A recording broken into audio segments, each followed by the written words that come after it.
Can you guys hear me? I can hear nothing from you guys.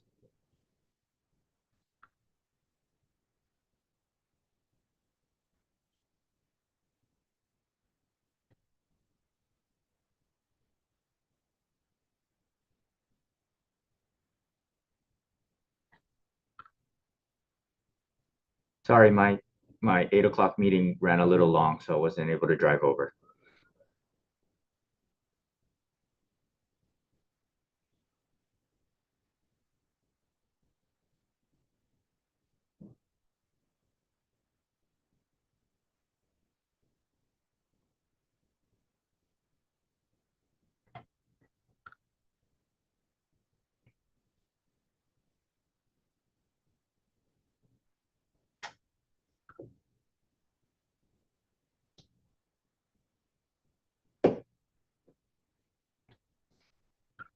I have a fast car. I can be there in like 5 minutes. There you go. Okay, now I can hear you. It's video. Actually, sorry. I'll agree. Take a pause. Oh.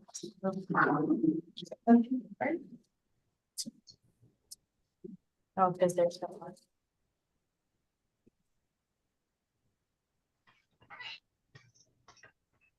I can hear you guys now. Director Salaveria, is there anyone attending this meeting with you in your remote location? No, I am here alone in my office. Thank you very much. Okay. Yeah. Okay, let's go on to item 2B of today's agenda, which is the approval of the regular Board of Directors meeting minutes for August 8th, 2024. Is there a motion to approve? So, Do we have a second? Do we have a second? Okay. Are there any edits, changes, comments to the meeting minutes, directors? Okay, hearing none, all those in favor? Aye. Any opposed? Okay, motion carries. As to item 2B, we will take this up later in the board meeting, and that will be done when we go into executive session under item 3N. Okay, going on to section 3 of the agenda, discussion and or decision making. Item A, which is to approve the recommendations of the Hawaii Housing Finance and Development Corporation's 2025 Qualified Allocation Plan Permitted Interaction Group. Is there a motion? Do we have a second? Okay. Is there anyone in the public wishing to give testimony on this agenda item? Hearing none, I'll turn it over to David. Thank you. Morning, Chair, members of the board, David Oy, Housing Finance Manager for HHFDC. This action is to request the board approve the recommendations of the HHFDC 2025 Qualified Allocation Plan Permitted Interaction Group. Just for review, excuse me, at the December 14th, 2023 Board of Directors meeting, the board established the 2025 Permitted Interaction Group to work on the QAP for the 2025 program year. Appointed members of the group were Chair Gary Mackler, Vice Chair Carol Ryman, Directors Sean Sasaki and Scott Glenn.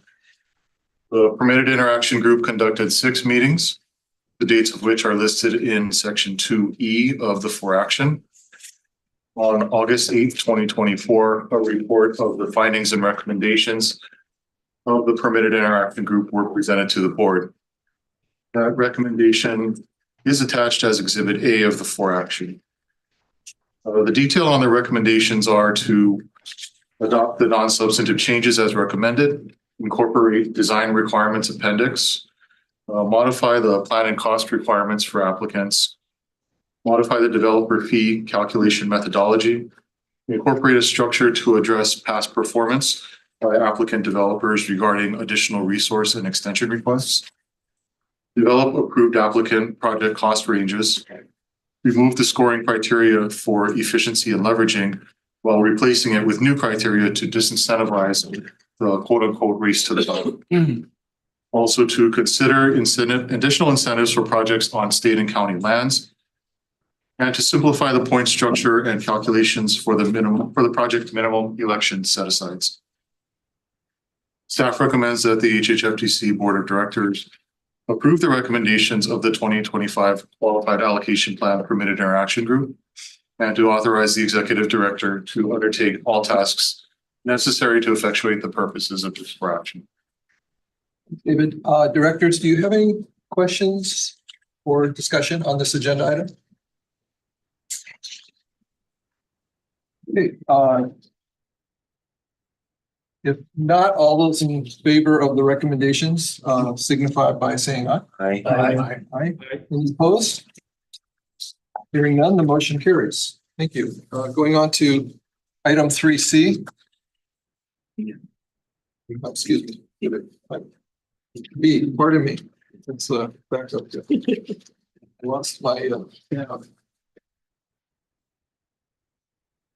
Okay, this item is to approve a request to conduct a public hearing on the low-income housing tax credit program's 2025 qualified allocation plan. Is there a motion to approve?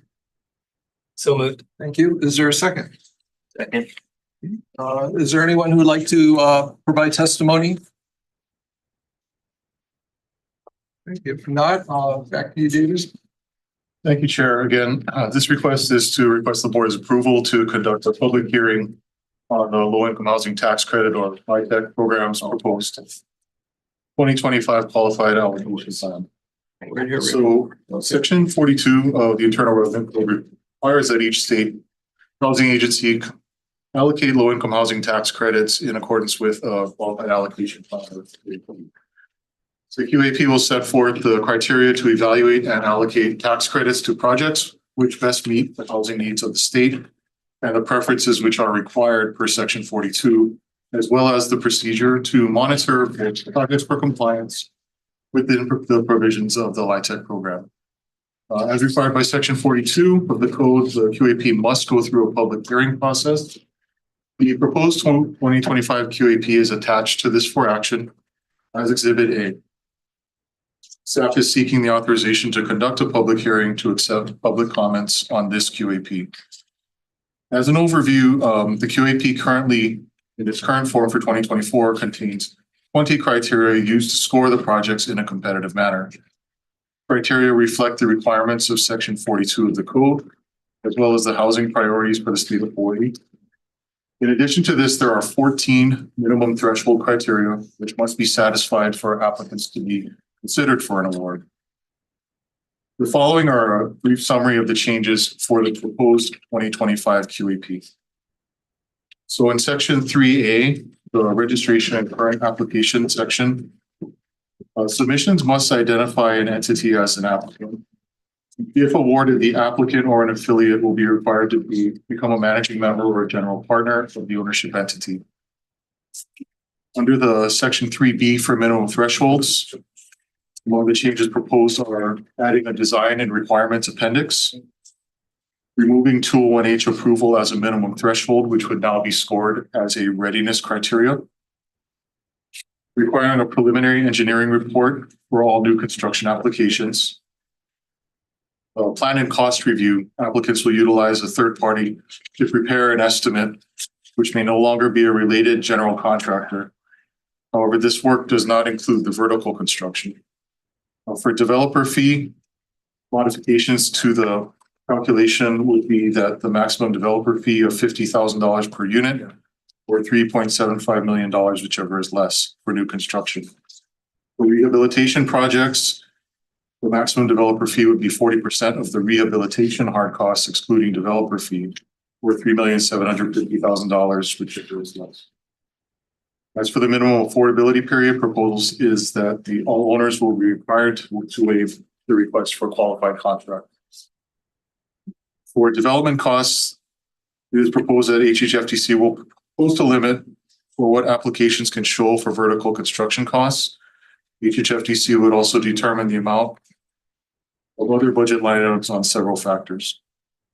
Applicants will then propose costs for the non-vertical components, and HHFDC will determine the appropriateness of the amount based on comparisons with other applications, recently submitted and received cost certifications, input from third parties, as well as the discretion of staff.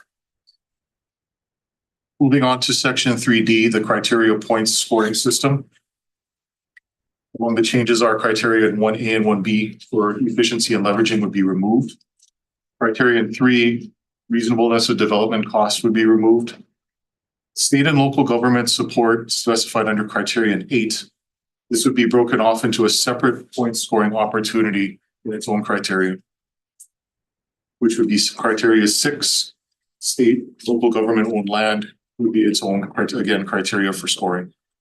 For criterion 11, this is developer and property management experience. The scoring ranges from a penalty to not receiving points for past projects receiving some form of HHFDC accommodation, whether it be a request to the board for an extension of closing or an increase in resources. In criterion 15, the percentage of income targeted units, this calculation would be simplified and add consideration for the average income minimum set aside. Applications would earn the maximum points for either targeting 30% of units to 30% AMI or the equivalent mix of designations. So average income, the average income minimum set aside is a new scoring criterion. So projects can indicate their intention to use this methodology in an application.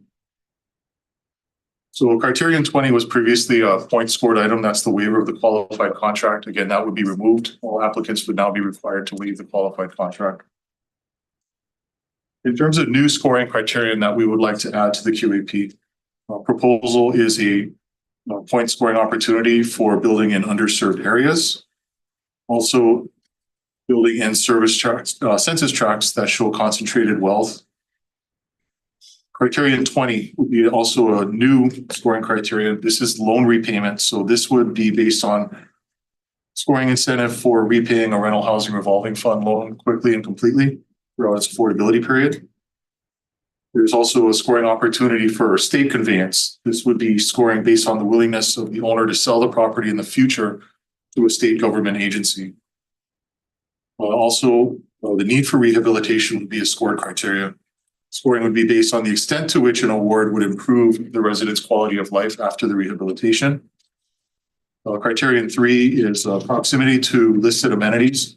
Scoring is based on the distance to certain establishments and facilities to improve the quality of life for residents. And finally, we would have a point deduction criterion. The ability for staff to deduct points based on the applicant not completing a representation made in a past application. So the summary of all these changes and additional detail that I provided is attached to the for action as Exhibit B. The timeline of subsequent events, including the requested public hearing, is shown in section 2F of the for action.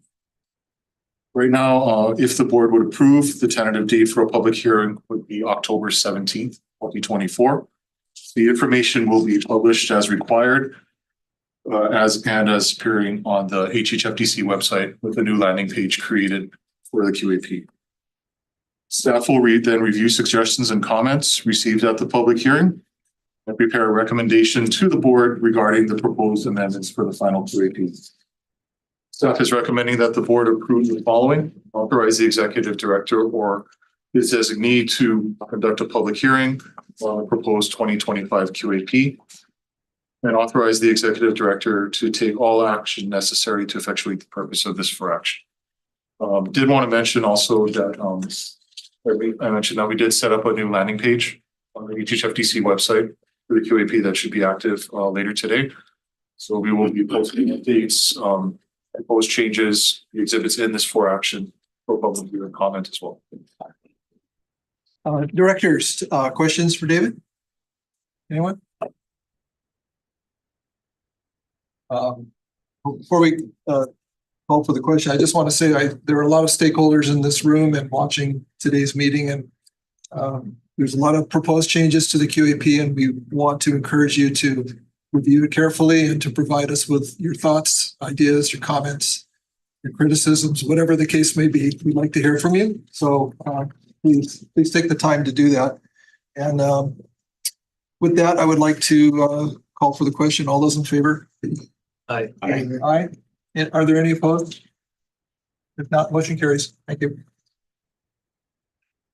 Moving on to item 3C.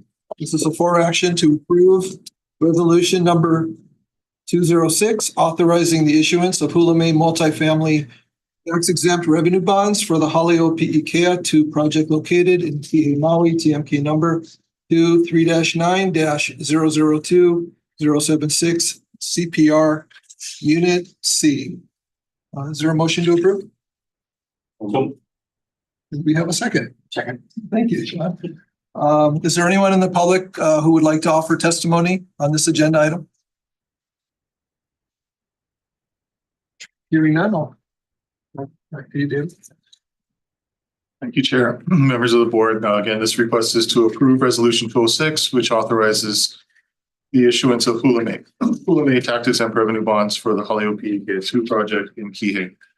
So Hale Moiliili 2 is a 97 unit project for elderly residents. The project will consist of studio and 1-bedroom units, serving those at or below 30, 50, and 60% of the AMI, with 1 unit being reserved for special needs or homeless residents. The project has committed to an affordability period of 66 years, and the owner will hold a fee simple interest in the project.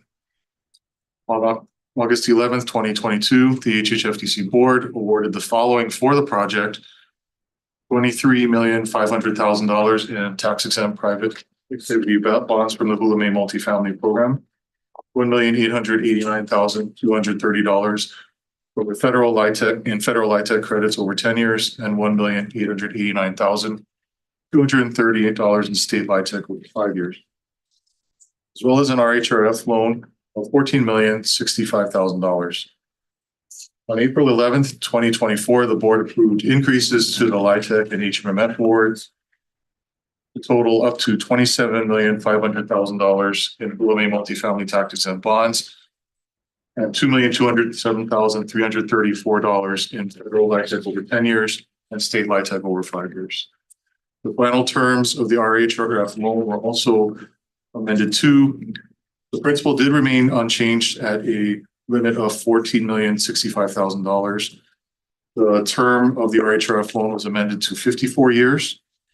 Interest in year 3 at 0.25%. And repayment of 75% of the available cash flow from the project. On June 12th, 2024, the governor approved HHFDC's request for preliminary approval to issue revenue bonds. Final project budget shows a total development cost of $57,735,395. The project has completed all necessary requirements for bond issuance. The issuance will fund over 50% of the project's anticipated eligible costs, allowing it to qualify for 4% LIHTC. All project loan documents and terms have been finalized and are ready for execution. All building permits have been issued, and all other required checklist items to request authorization from the board for issuance have been satisfied. The resolution 206 does satisfy the requirements to accomplish and complete the HMMF bond sale. It authorizes the issuance, sale, and delivery of bonds in an amount not exceeding $27,500,000, and it determines and prescribes certain other matters relating thereto, and approves and authorizes related actions and the execution and delivery of related documents and agreements. Staff would like to note the following unique circumstances of this project to the board. The project does include a commercial space on the ground floor.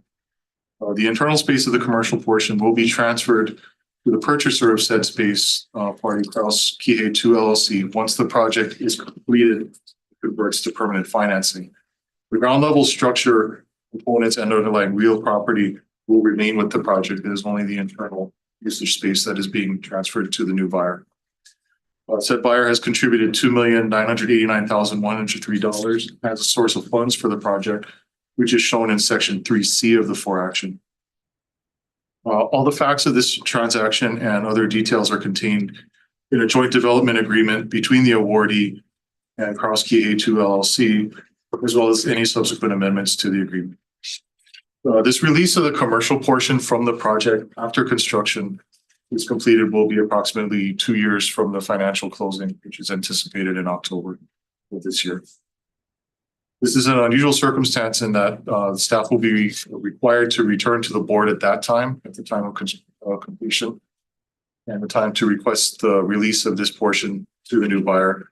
Staff will be asking for approval to proceed with this release as a part of the original collateral. And staff just wanted to clarify this requirement in future. The final bond issuance at this time is, although subject to the availability of volume cap, the approval of the Director of the Department of Budget and Finance, and the approval of the Governor. Staff has reviewed this request and recommends that the board approve the following. Resolution 206, which authorizes a tax exempt issuance of up to $27,500,000 in the HMF bond program, subject to the provisions and conditions detailed therein, and to authorize the executive director to undertake all tasks necessary to effectuate this purposes of this for action. We do have the developer team here with us today to answer any questions from the board. Thank you. Directors, are there any questions for our finance manager or for Mr. Flaherty's in the back there?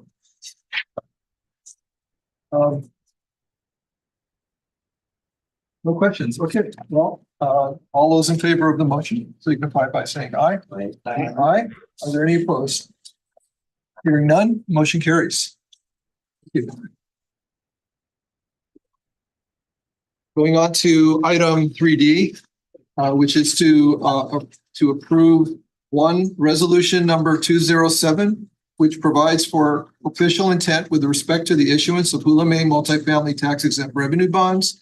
And 2, reservation of low-income housing tax credits for the Kuakini Heights apartments project located in Kailua Kona, Hawaii, TMK numbers 37-5-003, 007, and 008. Can I have a motion? We'll have a motion to approve. Do we have a second? Second. Thank you. Is there anyone in the public who would like to offer testimony on this agenda item? Hearing none, I'm going to turn it over to staff for the presentation. Good morning. Morning, Chair, members of the board. Mike Doyle, Housing Finance Specialist, here to present the request to award the 4% low-income housing tax credit and Hula Home multifamily bond issuance for the Kuakini Heights Apartments project. Here are the project facts for Kuakini Heights Apartments project. The applicant is Kuakini Heights Housing Partners LP and the developer is Ahe Group. The project is situated on 10.83 acres off of Malulani Drive in Kailua Kona, Hawaii. There are 98 LIHTC units and 2 manager units. Product types include 1, 2, and 3 bedroom units. The project consists of 12 buildings, 11 2-story residential buildings, and 1 management office. The project will target families at 60% and below of the area median income, and it has an affordability commitment period of 66 years. 20 Section 8 project-based vouchers have been awarded to the project by the County of Hawaii to financially support the ongoing operating budget. And total development costs for the project are estimated at $7 million. The project is part of the 2024 funding round applicant group where it requested the following: $42.2 million in LIHTC from the non-volume pool, $34.5 million in tax exempt bonds from the Hula Home multifamily program, and an $18.2 million loan from the rental housing revolving fund.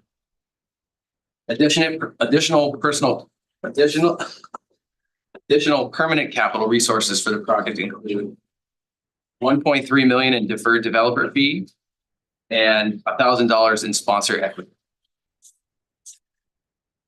Staff reviewed the project application for completeness, minimum threshold, and competitively scored the project alongside the other 2024 applicants. Kuakini Heights Apartments received the 3rd highest total score across each of the programs and was deemed meritorious for an award. From a readiness perspective, the project has a Chapter 343 exemption determination from the County of Hawaii and is expected to have the exemption published in the environmental notice in Q4 2024. Building plans have been submitted for review and building permits are expected in Q4 2024. The project anticipates financial closing and commencement of construction in Q1 2025. With this, staff recommends that the board approve the following. Resolution number 204, which provides for official intent with respect to the issuance of revenue bonds up to $34,500,000 for the Kuakini Heights apartment project. Reservation of up to $3,500,605 in annual federal LIHTC over 10 years and the same amount in state LIHTC over 5 years from the non-volume pool. The reservation be subject to the provisions and conditions recommended in Exhibits C, D, E, and F of the for action, and authorize the executive director to undertake all tasks necessary to effectuate the purposes of this for action. Thank you, Mike. I think I'm going to defer questions because we're going to have a presentation. Right. And then So, maybe what we can do is ask to have the presentation and then we can open it up for the questions from the directors. Yeah, so we have Makani Waeva from Ahi Group with a presentation.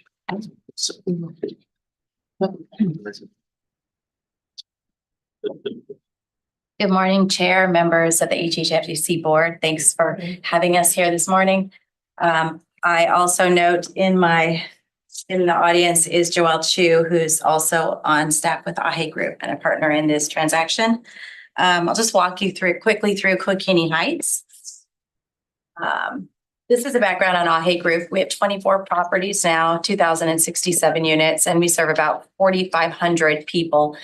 This number is going to rapidly increase as we're about ready to deliver 2 phases of Lima Ola on Kauai, hopefully 1 building of Kaiolino, and then, of course, 406 units in Kapolei with Kapolei Parkway. All of that will happen in about the next 6 months. So I've updated numbers after that. The location of this parcel is particularly good. It's right in the center of Kona town, so it's above the Lowe's. It's a part of a larger development that will extend up the hill, I think approximately 96 acres. Our parcel highlighted there in blue is a little under 11 acres, 10.83 acres, I think.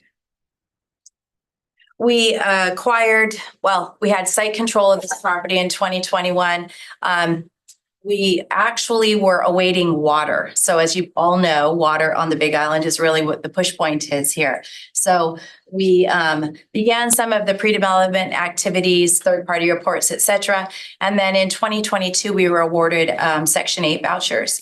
It's not listed here, but importantly, sometime in 2023, late in 2023, we were able to take our estimated water demand, which we largely used when we developed the Lokahi Ka'u apartments in up Ka'iminani.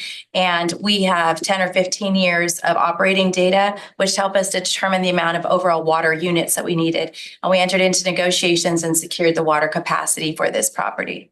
In 2024, February, we received the 201H approval. And then we have already submitted for our building permit.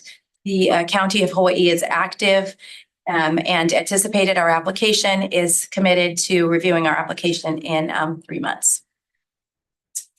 This is new construction. As we all know, its affordability period is 66 years. I think the interesting thing here is a spread of 1s, 2s, and 3 units, 3-bedroom units. We did a bunch of studios on the Big Island, and that in the 306 unit Lokahi project, that's been our weakest market type. So we're really looking sort of primarily in the 2 bedrooms on the unit mix here. And then 2 managers units. It's really important. I don't know. I'm just thinking as you're reviewing these applications that there is sufficient space for management staff. It's becoming increasingly difficult to hire qualified managers and maintenance people. So the more units we can put on site really help us to stabilize operations. We also, of course, have 92 of the units at 60% of the AMI, and then the 30% units, there are 6 of those in compliance with the RHRF requirements. A little bit of a detail about the surrounding amenities, all of the things that you would really want in terms of a central location: groceries, banking, job opportunities, healthcare, gas stations, and parks. It is, again, a great location. The additional support here is really from the County of Hawaii with the project-based Section 8 vouchers. It will help us to support not only the original construction and construction loan, but also ongoing operations for those at the very lowest income. So we have 20 of those Section 8 vouchers. Again, just sort of an overview of where we anticipate going with this project in the next 6 to 9 months. We will start construction in early January of 2025. Summary of all that I've already said. But one thing maybe new is clean energy and green construction, as always, on our new construction affordable housing projects at HHFDC Group. Some of the pictures, one of the improvements to the architectural, if I can just mention, is really the repetitive design. It's going to simplify the construction and help us to deliver this as fast as possible. The end. I guess there's not a slide that says that. So that's the overview. If anybody has any questions, I'm available to answer them. Yes. So directors, open it up for questions for Connie or for Michael. What? That was amazing, McConnie. Thanks for your time. Thank you. We'll have to score your presentation. You're going to score my presentation. Well, hearing no questions for the developer or staff, all those in favor of the motion to approve, say aye. Aye. Aye. Are there any opposed? Hearing none, the motion carries. Thank you. And we'll go on next to item 3E, which is to approve a rental housing revolving fund project award for the Kuakini Heights apartment project located in Kailua Kona, Hawaii. TMK numbers 37-5-003-007 and 008. Can I have a motion to approve? So moved. And do we have a second? Second. Thank you. Is there anyone in the public who would like to give testimony on this agenda item? Hearing none, we'll go back to that. Okay, this is the corresponding RHRF award, same project in the previous for action. As mentioned, the project was part of the 2024 funding round where it requested various resources, including an $18.2 million loan from the Rental Housing Revolving Fund. Staff reviewed the project's application minimum threshold requirements, competitively scored the project under the RHRF criteria, and deemed it meritorious for an award. With this, staff recommends that the board approve the following. An RHRF project award loan of $18,200,000 to the Kuakini Heights Housing Partners LP for the Kuakini Heights Apartments project with terms and conditions prescribed in the for action. And furthermore, subject to the following: authorization and approval by the governor for the proposed project and the release of RHRF program funds as mandated under Chapter 15-311 Hawaii Administrative Rules. Execution of documentation satisfactory to HHFDC outlining the terms and conditions of the project award. The document shall specify the standard and specific terms and conditions as required to meet all statutory requirements of the RHRF program. Completion of all documentation necessary and required to secure the release of RHRF funds. Certification of the applicant to comply with all applicable statutory and program requirements as they may relate to the use of state funds. Total fees paid to the developer for the project, including but not limited to developer overhead, developer fees, consultant fees, and project management fees, shall not exceed the amounts indicated in the applicant's consolidated application and in this for action. And availability of RHRF program funds. And finally, to authorize the executive director to undertake all tasks necessary to effectuate the purposes of this for action. Thank you. Thank you, Mike. Are there any questions, directors? Okay, hearing none, all those in favor of the motion to approve, say aye. Aye. Any opposed? Okay, hearing none, motion carries. Thank you. Thank you. Thank you. Next item is 3F, which is to approve an amended rental housing revolving fund project award and financing structure for the Hale Moiliili project located in Honolulu, Oahu. TMK numbers 12-7, -008, 018, and 020. Is there a motion to approve? Have a motion? Do we have a second? Second. We have a second. Okay, is there anyone in the public who would like to provide testimony for this agenda item? Hi, May. Okay, yes, come on up. Good morning, Mr. Chair. Thank you for the opportunity. Mr. Executive Director, members of the commission. For the record, my name is Blossom Pitara. I serve as the Advocacy Director for Kuakini Heights. We've been here several times in front of you on other issues, but I'm also a beneficiary on the wait list for an award of homestead lease for the Hawaii Homes Commission Act. I'm here on behalf of if I can remember correctly, approximately 230 beneficiaries on the wait list. Just several years ago, when the idea of developing Moiliili property, the old Bolodrome, into a housing project, came forward and supported the department's efforts in the planning of that project. Now, but even back then, we understood that it would not be a homestead lease. There was just not enough property. But the opportunity for an affordable rental unit for kupuna, for young Hawaiian adults, particularly coming out of the college system, it's in very close proximity, made it a very favorable opportunity for beneficiaries on the wait list to be able to secure that and be able to work on their financial matters in preparation of a homestead lease. And so I'm here at their request. Even though we have some concerns about the way this project is being developed, the fact of the matter is that we're talking about 278 units that's going to be made available in a price range that is very affordable for the island of Oahu and the city of Honolulu in particular. And so we will work on our own concerns and issues from a beneficiary perspective, but the opportunity to be able to sit at this table to provide you with the history and background and the support for this project, I think was really important for us to do. And so thank you for the time. If you have any questions. Thank you. Thank you. Okay, so we have a motion. We have listeners. Is there anyone else who would like to give testimony? Okay, if not, ask our finance manager to present the for action. Thank you, Chair. I'm David Oy, Finance Manager for HHFDC.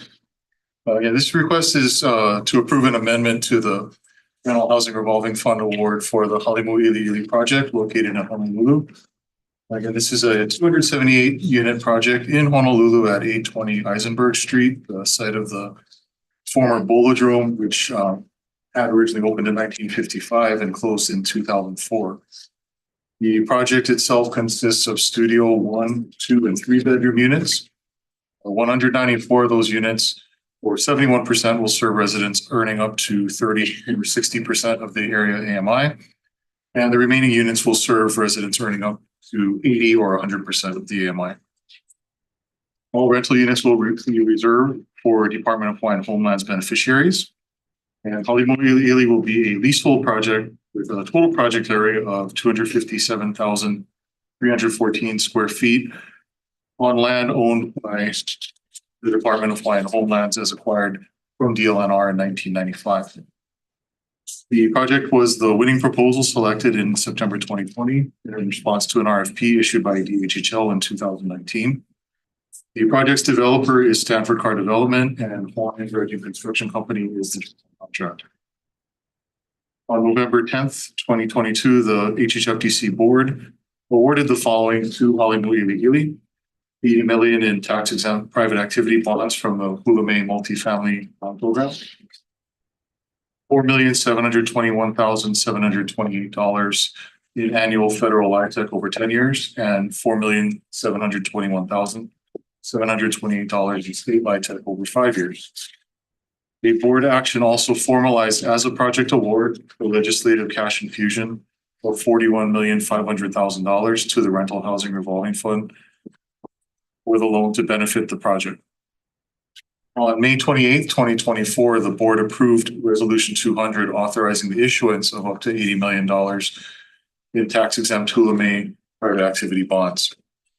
On June 12th, 2024, the developer submitted a request to HHFDC proposing to use $26,500,000 of RHRF proceeds to fill the collateral gap from the $80 million bond indenture and the aggregate amount from the project's FHA insured construction loan. This new proposed structure would deposit this approximately $26,500,000 portion of the $41.5 million RHRF loan into an RHRF bond related fund to be moved into a collateral account as construction invoices are paid. Section 3 of the 4 action beginning on page 3 shows the original awarded project financing structure and use of funds. Items 3E and F detail the revised funding structure, budget, and uses for the project. For item 3E, noting the sources, the HUD 221D4 collateral pledge and the RHRF proposed collateral pledge are shown in parentheses as the support for the bond indenture. The project will be using this cash collateralized bond structure as a public offering of bonds as opposed to a private placement. These bonds have already been rated AAA by Moody's and will be sold by RBC Capital Markets as the underwriter. U.S. Bank Corporate Trust will serve as the bond trustee. Details of the funding mechanics and the full report are detailed in section 3G3 and illustrated as exhibit D of the 4 action. The release of any RHRF funds will require the same approvals and documentation as is the standard for the program. However, within this model, the approximately $26,500,000 portion of the RHRF used as collateral will be used to repay bonds instead of direct construction costs. Now, what this will do will enhance the security of the bond to generate income from the project, while also managing liquidity and meeting all regulatory and contractual requirements. The project's original financing structure had contemplated the use of a bridge loan to fill this gap. However, the cost of this method would be feasible to make this project go. The structure is estimated to save the project approximately $4 million in interest expense. The use of RHRF, this use of RHRF is consistent with Act 235 Session Laws of Hawaii 2024, which clarified the RHRF's uses of permitting credit enhancement. This project has received all building permits and is targeting financial closing in Q4 2024, with construction beginning shortly thereafter. The completion should be targeted for Q4 2026. The project has received all building permits, however, still waiting on final approval from HUD on the HUD 221D4 loan. Staff worked diligently with the developer. The developer was very helpful to us in providing us the details of this funding structure and working with staff to understand and model what this will look like and the benefits for the project that it will provide. So therefore, staff has reviewed the request and proposes the following amended terms to the RHRF project award as detailed in the 4 action dated November 10th, 2022, and amendments to the signed RHRF project award letter dated November 22nd, 2022. The amount of the RHRF pledged as collateral will be deposited directly into the collateral account at closing. Funds will be in the bond-related account. Funds in the bond-related account will only be used from the tax-exempt bond proceeds. Any deposit interest earned from the deposits in the RHRF bond-related account fund noted in section 3K1 will be repaid towards the RHRF principal at the time of conversion. The borrower will provide HHFDC finance branch with monthly account statements detailing the amount of interest. The borrower will pay a 2.2% conversion fee on the amount of RHRF pledged in the collateral account at the completion to convert the outstanding balance from interim to permanent financing. This amount is to be repaid separately towards the RHRF principal balance at the time of conversion. All other terms contained in the Rental Housing Revolving Fund Project Award were action dated November 10th, 2022. And the signed RHRF Project Award letter dated November 22nd, 2022 shall remain in full force and effect. Therefore, staff recommends that the HHFDC Board of Directors approve the following. Ended RHRF Award Project Award loan of up to $41.5 million to Hale Moiliili as detailed in section 3K. Subject to the terms and conditions in the action dated November 10th, 2022. Subject to the terms and conditions contained in the RHRF Project Award letter dated November 22nd, 2022. Execution of documentation satisfactory to the HHFDC outlining these amended terms detailed above and the conditions of the project award of this for action. The documents shall specify the additional terms and conditions as required to meet all statutory requirements of the RHRF program and the specific terms and conditions that are applicable to the applicant's request for the project award funds. Also subject to the availability of RHRF program funds. Also requesting the board authorize the executive director to undertake all tasks necessary to effectuate the purposes of this for action. The developer team, again, very helpful to staff. I appreciate their time and patience. They have joined us here today to answer any questions from the board. Thank you, David.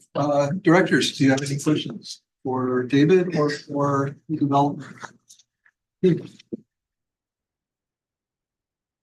I have a couple questions. Maybe Stanford could. Or maybe not.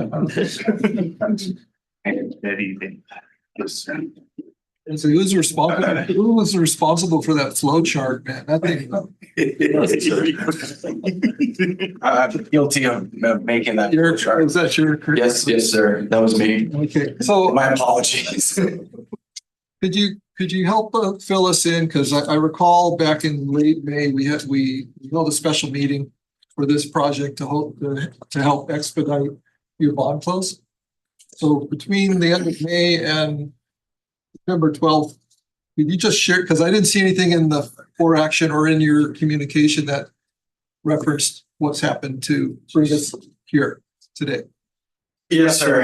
Great question. So between May of this year and today, we've learned quite a bit about how the federal government reviews from a race, particularly because this project has a race-based component to it, the complexities of compliance with fair housing laws, how HUD's Office of General Counsel out of the California office and the DC office both navigate or tread this very narrow path, and then the added complexities with the Department of Interior. We've discovered that we are pioneering a relatively untread path, and we hate to admit that it's taken longer than we had expected. However, we feel like we've negotiated between all of these different stakeholders at the federal level to finally bridge to a path that gets us to closing, which, like David said, is Q4 of next year. So sparing the details, it's the complexities of HUD and DOI. Okay. Okay, thank you. With respect to the HUD 221D for loan guarantee application, can you give us a status of where that application is? I mean, is it past pre-application? Are you in the, I guess they call the firm commitment application? We have a firm loan commitment. And has your lender received a response yet from HUD? Oh, yeah, we're looking at a closing between October 15th and October 24th. Okay. So from here on, this is the last step. We're proceeding with the closing. We're going to go to rate lock. Right now, 10-year treasuries are trading, they're yielding about 3.6, 3.7, which is very favorable for our underwriting. And so we're going to close this loan next month. Okay. Thank you for that. I'm glad to hear that because I know that process can take many months. It's been an arduous process on this particular deal with respect to the Cranston-Gonzalez Act and HUD and the Department of Interior. But like I said, like Kaloa said, we're blazing a new trail and setting a precedent. Thank you. And just one added comment. I know staff wants to help you any way they can, but they also have a fairly long list of bond closings that are coming up. So where you may fit into that schedule, I just want you to be mindful of that because there's a lot of other projects moving through right now. Understand? Yeah. Anyone else? Questions? Okay, if not, thank you. Thank you very much. So at this time, I'd like to call for the question. Is there all those in favor of the motion to approve, say aye. Aye. Aye. Are there any opposed? Hearing none, motion carries. Thank you. Sure. I need a break. Does anybody need a break? You need a break? Yep. Sure. Okay, so we're going to take a 5-minute recess before we go on to item 3G. So we're recessed.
Got it. I can hear now. Okay, I would like to ask for a motion to approve the 4 action. So moved. And is there, we have a second? Is there anyone in the public who would like to offer testimony for this agenda item? Okay, hearing none, we will turn this over to Stan Fujimura. Good morning, Mr. Chairman, members of the board. I'm Fujimoto with Development Section. The state of Hawaii owns a parcel of land approximately 1.56 acres at 310 Kalani Avenue in Waikiki, Oahu. The property is subject to a general lease from DLNR to the Waikiki Community Center until March 31, 2037 for youth education and multi-service community center to house human services and community activities. WCC's largest sublessee is Waikiki Health. The property was purchased by the state from the Roman Catholic Bishop of Honolulu in 1983, and the existing buildings formerly served as a church, offices, and dormitories. For the most part, the buildings are 57 to 78 years old, deteriorating with age, not fully accessible, and lack electrical and technology capacity. WCC's mission is to care for kupuna, keiki, and community as ohana. WCC acknowledges that the property is underutilized and has worked on a campus master plan for the future. In 2021, HHFDC received a letter from WCC requesting for a project review of WCC's master plan vision and the viability of redevelopment of the property, similar to HHFDC's Judiciary Elder Project.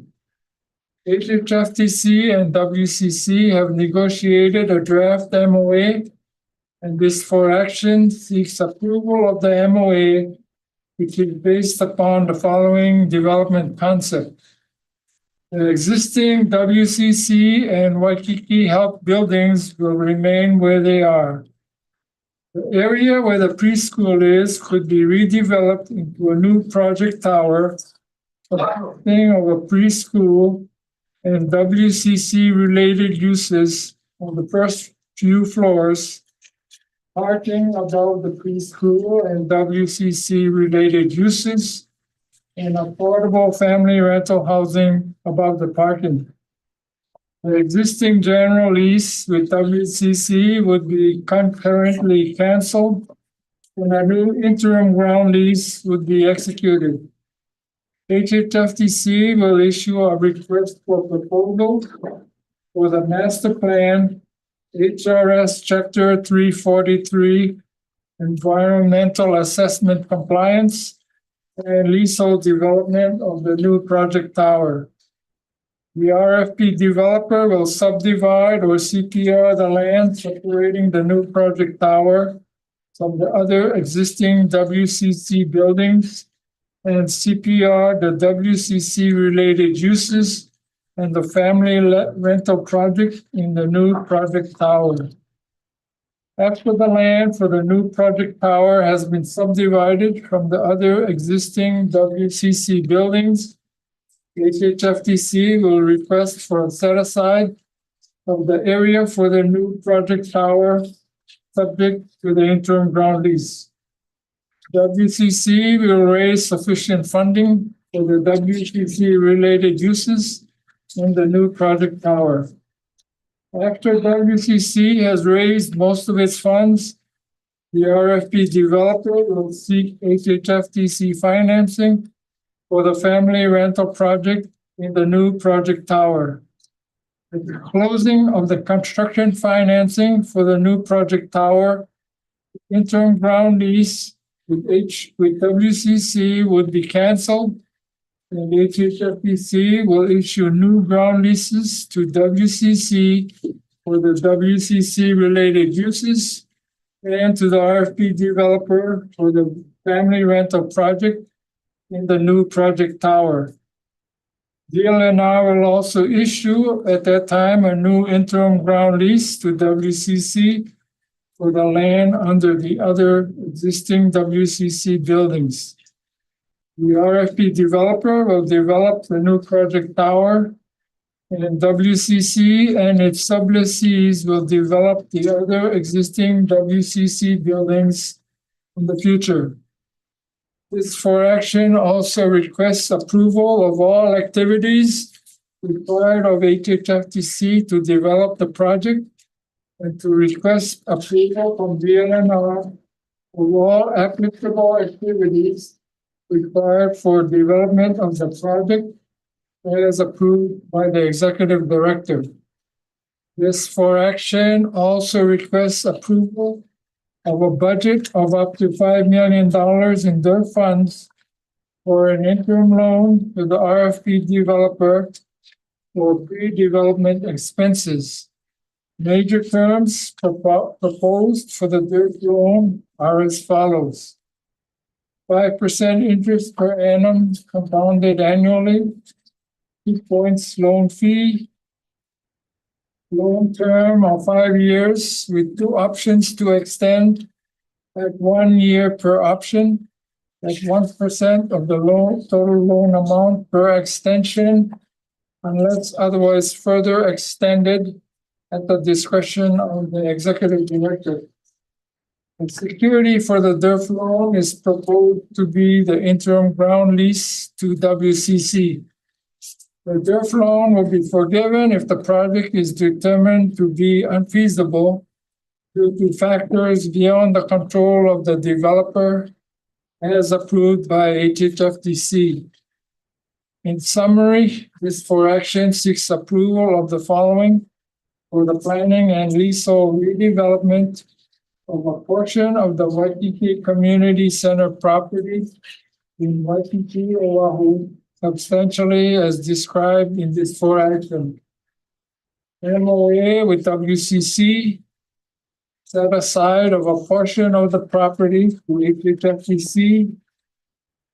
All activities required of HHFDC to develop the project is approved by the executive director.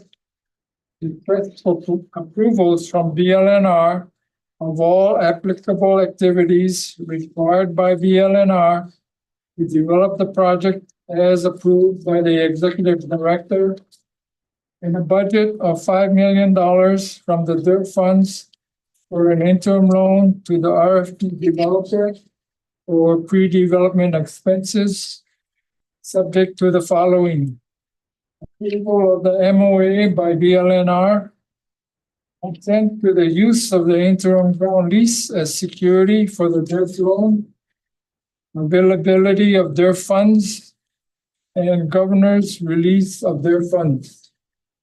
WCC is here and they will introduce themselves and provide a short presentation, after which we will be available for questions.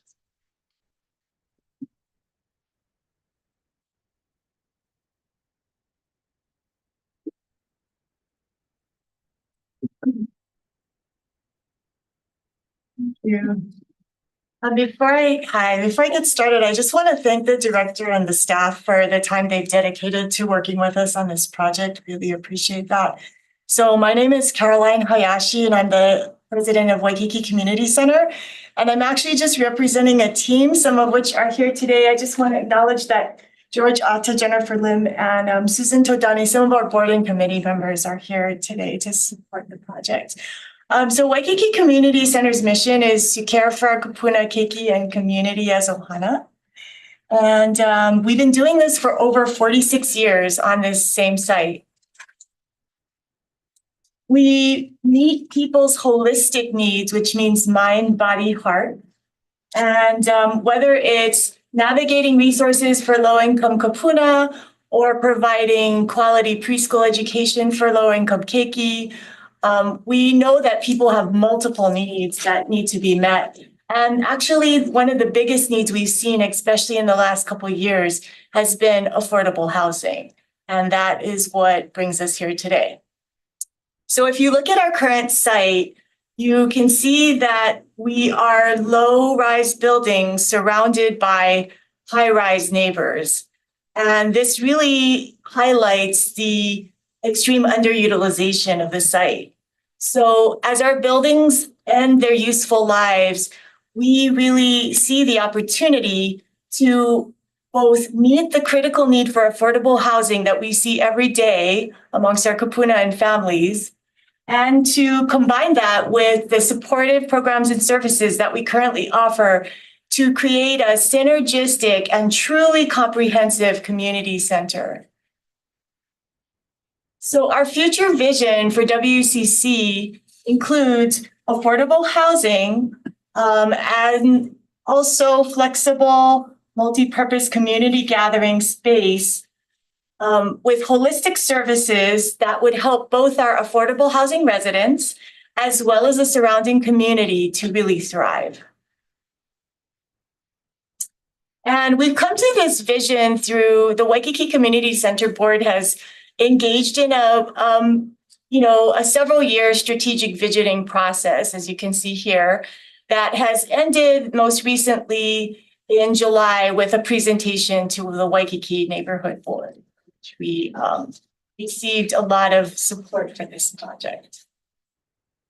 And I just want to see, you can see from this list that our board is from a very diverse array of sectors. They all have relationships that are that they can utilize to gain support for this project. In addition to our board, we have a project committee which includes both board members as well as outside supporters that have expertise in areas and many of the areas that we need to manage and execute a project of this magnitude. And I just want to end by saying that we are just so excited about the possibility of working with you to address the state's very critical affordable housing issue. Thank you so much. Thank you. Directors, do you have questions? This is quite an undertaking. Very much so, yes. Yeah, but looks like it could really provide tremendous benefit for the area. So especially with what you're doing now and adding the component of housing. Yeah, it's very much in line with what we do and our holistic support that we try to provide to our clients. That's sort of the key missing piece is the affordable housing. So we're very excited about the potential. Great. So I have a question actually for Stan, if I may ask. So one of the paths for HHFDC is to issue an RFP for a developer to retain the developer. Are you planning to structure the RFP that would also include, as part of the developer's team, a master planning component to it?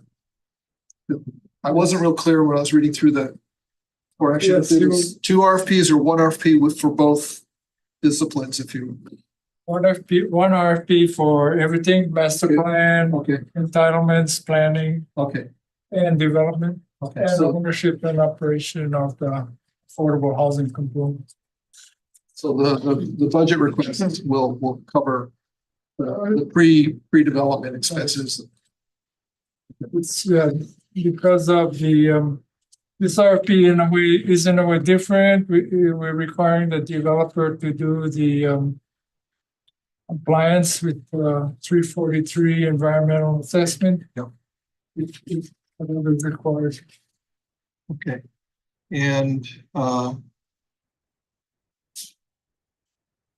do you anticipate the workload for this project to be something that can be managed reasonably well? I mean, it looks like we have a lot of work ahead. It's a lot of obligations. Seems like a lot. It basically also follows the judiciary Elder Street project.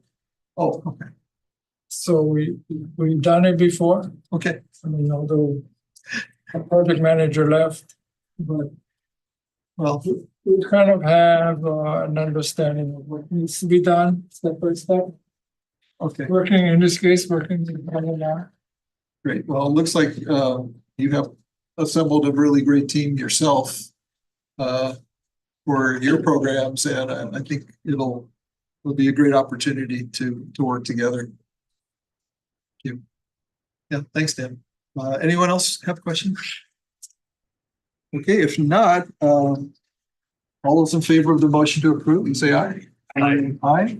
Any opposed? Hearing none, the motion carries. Thanks again.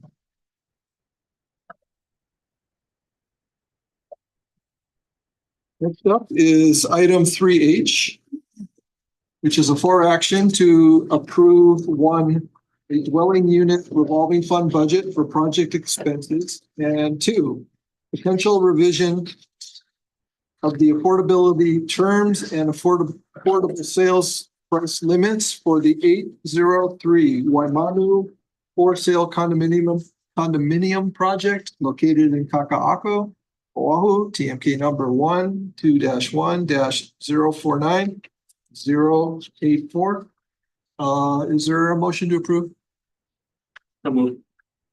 Any seconds? Second. Okay.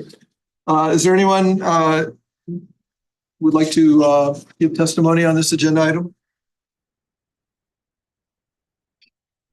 Okay, if not, we'll turn it to staff. Good morning. Thank you. Good morning. My name is Albert Palmer. I'm the Development Section Chief here at HHFDC. The 803 Waimanu project is a 153-unit for-sale project located in Kaka'ako. HHFDC provided an interim loan for the construction of the project from its Dwelling Unit Revolving Fund, or DURF, in the amount of $9,830,000. The project is subject to affordability restrictions from both HHFDC and HCDA. HCDA recently approved changes to release some units from their reserved housing program, and the updated affordability mix is shown in item 2D on page 2. The project was physically completed in December of 2021. As of the date of writing of this for action, 61 units remained unsold, and 7 units had been sold year to date. The for action does contain an estimate of the time it would take to sell the remaining units if sales continue at the current year to date pace. However, there are some additional units which are in the process of being sold currently, so that estimate could be accelerated. This for action is requesting a DURF budget of up to $500,000 for the project and approval to convert up to 25 affordable units restricted by HHFDC to market units. The current maturity date of the DURF loan is September 30th, 2024, and HHFDC is currently evaluating its options in regards to the upcoming loan maturity. Certain options would require expenditure of funds, hence the request for a DURF budget. The funds could be used for HHFDC's project-related expenses. The request to approve the conversion of some affordable units to market units is to help encourage sales, since those units have not sold as is for several years. If the 25 units are converted from affordable to market, then the AMI levels for the project will be as shown in item 3O on page 6. In such case, 60% of the units in the project will remain affordable, counting both the units restricted by HHFDC and HCDA. As is always the case with all loans, there is always a risk of not recovering the full amount. However, HHFDC will work to recover the full amount to the greatest extent possible. Staff's recommendation is that the Board of Directors approve this for action, which requests a DURF budget and conversion of some affordable units to market units, subject to the conditions set forth herein. Okay, well, we open it up for questions. Directors? Chair, this is Louis. Yes, Director Salaverio. Yeah, obviously this project has gotten some attention lately. I guess I'd like to understand a little bit more on one of the reasons why the projects are not moving or why the units are not moving. And, this idea of moving them to market rate, how does that encourage sale? Are the restrictions on the affordability that strenuous that somehow it's more attractive for it to be market than affordable? I just need to kind of understand that. Sure, yes, certainly, the affordability restrictions do narrow the buyer pool, sometimes substantially. This project, a lot of the unsold units do not have parking. There was no exemption provided for that. It was allowable under the city's new rules for reducing parking minimums in TOD areas. As we know, the rail has been somewhat delayed. At this point, we are looking at 3 years since completion, which these units have been on the market and have not sold at this point. So we're looking to help accelerate that. Director, let me provide more context. This is a project that has quite a long history. It was first approved by the board in 2015. So if you recall, in 2015, rail was projected to be completed in Kaka'ako right around before now. So the idea of providing a residential structure or a building without limited parking didn't seem out of the ordinary back then. Of course, it's a different story today. Rail is not here. Units without parking are very challenging to sell. So if we could go back in time, I think we would have treated this project very differently. But we are where we are right now. As Albert mentioned, the affordability restrictions do limit the buyer pool because you cannot earn more than whatever the AMI restriction is, whether it's 120%, 140%, that does limit your buyer pool. And also many affordable buyers, if they have the opportunity, if they're able to, we would probably want to purchase a non-restricted unit because then you don't have buyback restriction. So it will help accelerate sales if we lift the affordability restriction. And as Albert noted, 60% of the units still will be restricted to affordable buyers. And in terms of why units aren't selling, part of our plan to accelerate sales is we would like to replace the current sales broker. We feel that is part of the reason why sales have been lagging for the past 3 years. So we have some options to recover, make sure that we are made whole.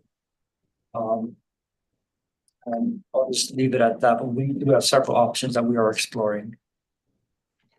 No, I appreciate the explanation, Dean. And if sadly enough, I think I remember this project when it first came up back in 2015, I guess. But if I'm not mistaken, this is the project that was right next to Imperial Plaza that ran into a lot of opposition and had to be redesigned over and over again. This is that same project, right? That's the one, yes. Got it. Okay. Thank you. So I want to ask, has there been contact and communication with Franco Mola about the project? And if so, how long has it been since? There has, yes. We have been in contact with him. Is he, what is his sense for the slow moving sales on this project? Is he satisfied with what's going on, or is he? I would hope he understands the urgency. This project has faced multiple challenges, which have slowed things down. How did he explain his decision to rent some of the units in this project? Was that to cover his carrying costs? I believe so, yes. Yeah. But that was, what did that violate, I guess? So part of the loan terms is that all the units must always be available for sale. There's also the escrow agreement, which indicates order of payment of proceeds from the projects. One of the first being the senior lender, the second being us, followed by the developer. So to date, there have been no payments to repay the DERF loan. Correct. Zero.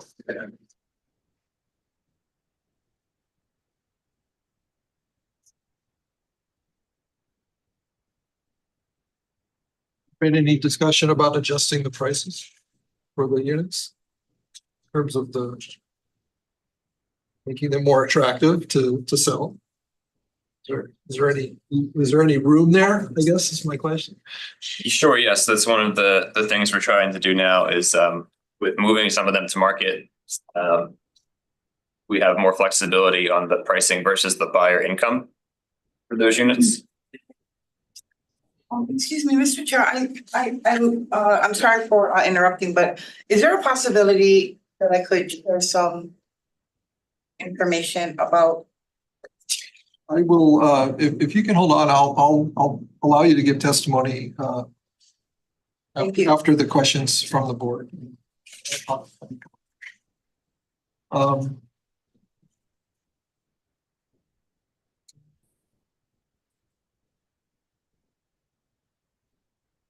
Well, I appreciate you folks looking at different solutions to try to salvage this. I also think about the folks that have already purchased in this building who could be at financial risk if things don't go well. And trying to get those units in to buyers is certainly the goal we should keep focused on. And anyway, these are my questions. Are there any other questions, directors? Okay.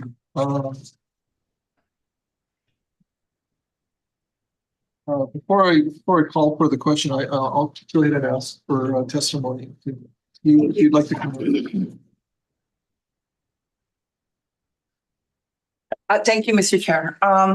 So prior to me becoming the Cape People Advocacy Director, I actually spent a lot of significant time in my career doing this kind of work. I was the Program Director for Hawaiian Community Assets, a co-founder, and I did the whole programmatic development and actually delivery of services. So one of the things that we found is, this income gap right here, 80 to 100%. Unfortunately, they don't qualify for any subsidies or purchases, right? But nor do they make enough to meet the market price sale prices. And so part of the challenge here is that when I hear affordable housing units are being moved to market to be able to pay the bills, we really need to start taking a look at other ways to help resolve the issue and preserve those types of units. Our workforce, as all of you know, are being depleted significantly. We're losing teachers, medical personnel, basic stuff, basic positions, because they can't afford what's on the market right now.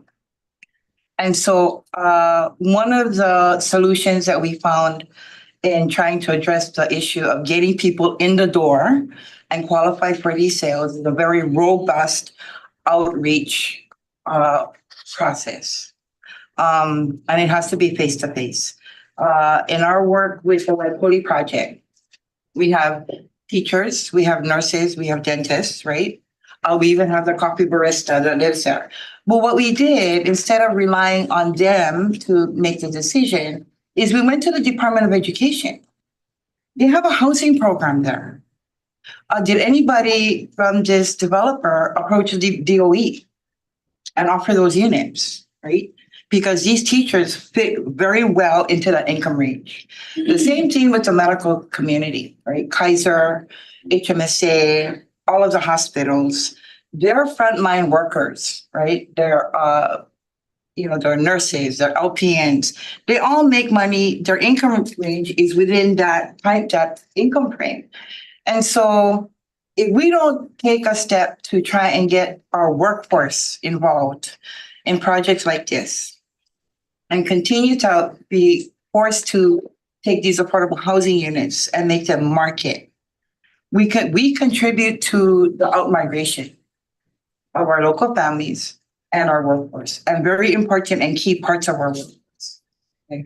So before you decide to do that, is there an opportunity for you to sit again with the developer to check and see if they've done their due diligence, go to DOE. They actually have a housing division in the Department of Education. Okay, it's the best kept secret in the state, I think. You know what I mean? Yeah, thank you for your testimony. So, and you know, KPCO is willing to participate in your outreach if you need us. Okay. Thank you. So, question for Albert. Several years ago, I seem to recall that we did provide an increase to the AMI on this project. Yes, there was a for action approved an increase to the AMI levels without increasing the pricing Right. Okay. for the affordable units, which still have the 10-year buyback restriction and the shared appreciation equity restriction as well. So if we were to consider, which we can go up to 140 rather than market, is that an option for us? Yeah, at this point, we're looking for just the authorization to move up to 25 units to up to market rate. So it could be anything up to that number, anything up to market. What discretion, if any, do we have to select a different sales team for the HHFDC units? Do we have that discretion? Not unilaterally. We would have to work with the developer to change out the sales broker. Okay, and if we don't reach agreement to do so? Well, I don't think we want to be pre-decisional, but yeah, we would decide what our options are, or analyze what our options are and decide what the best course of action might be. So would you come back to the board at that point? And Depending on what option is pursued, we will be coming back to this. so if we approve this for action today as it's presented, are we going to open the door for that number of units to go market, or are we still going to hold some discretion over that? We'll just give the developer a clear path to sell those units on the open market. And I guess so. Is that?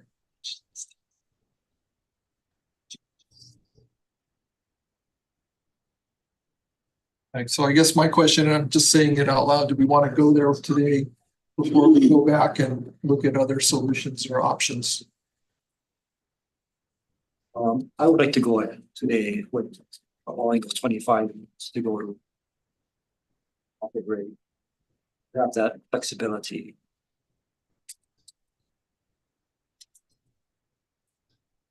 Just out of curiosity about the DOE housing option, has that been considered? I don't know if they have approached DOE directly. We'll have to ask that. That's something that can be asked. Yes, we can ask them. Chair, if I may, this is Louis, and I think, Yes. I agree that, I think that there are, other opportunities and options that potentially need to be explored. For the record, I just find ourselves as a board kind of in this quandary right now where, we have a fiduciary responsibility to the corporation and make sure that we have this money, but at the same time, we're using money of HHFDC that's going to support the sale of market rate units. And that, in my opinion, kind of goes against what our charge is.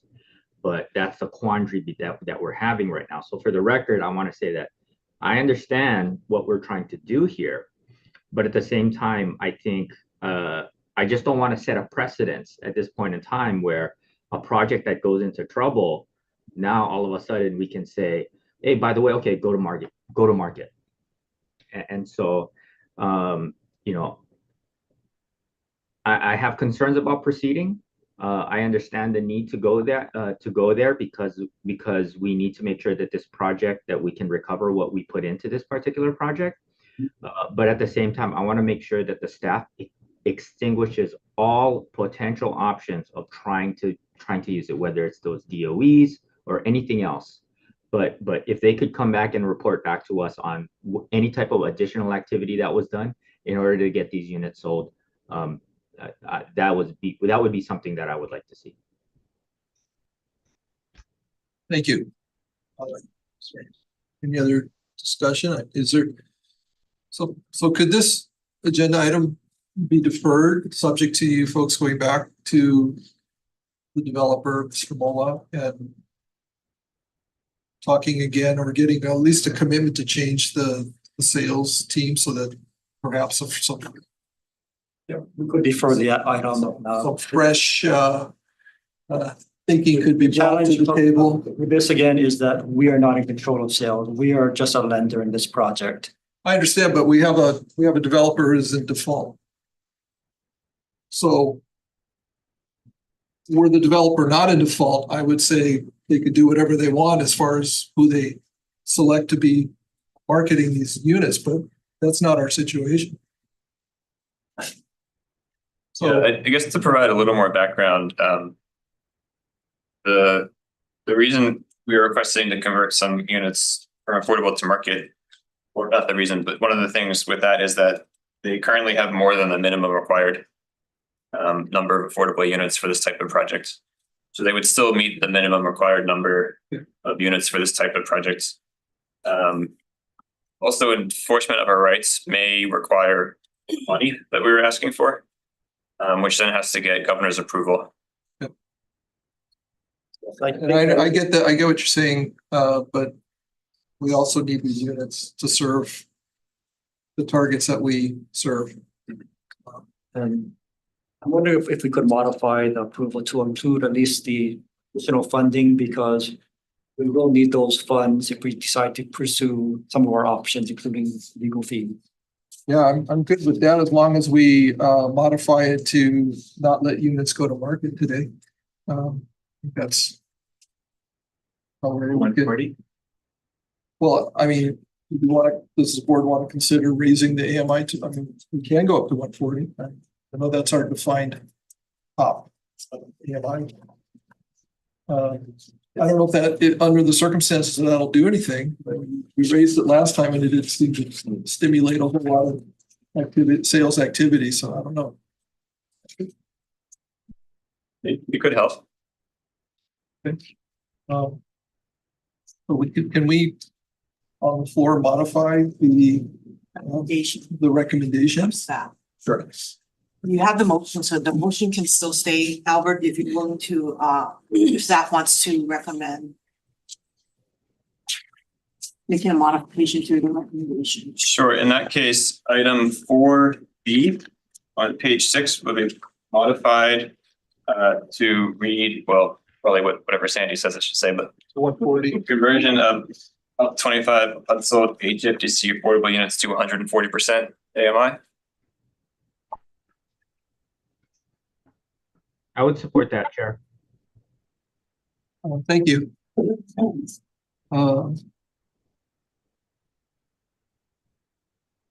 Okay. Is there any discussion on that modification, directors? Just like to underscore the DOE engagement, looking for opportunities for reaching out to professional, working level pools of employees. Directly ask them or vet them, see if they could be candidates. Okay. Did you have something else you wanted to add? I was gonna, Albert, what is the current range of affordable in this project? It is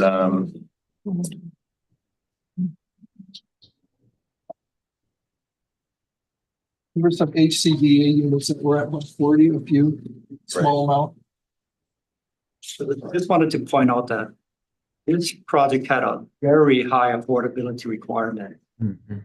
Is why we felt that relieving that burden was still reasonable, even with 25 units going to market.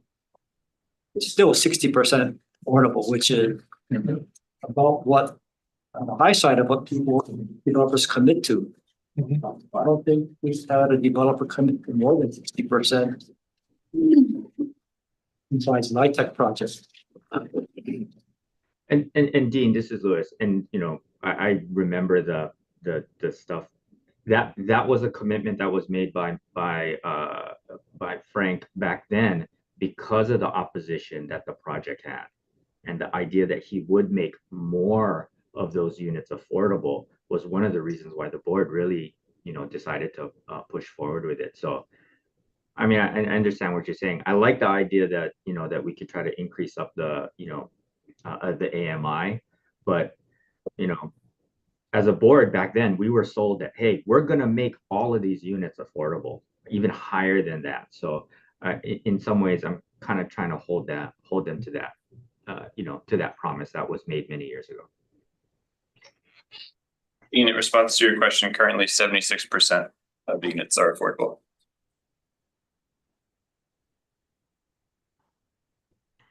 Any further discussion on the motion as it's and recommendations as modified? If not, all those in favor? Yeah. Aye. Aye. Any Aye. opposed? Hearing none, motion carries. Thank you. Thank you.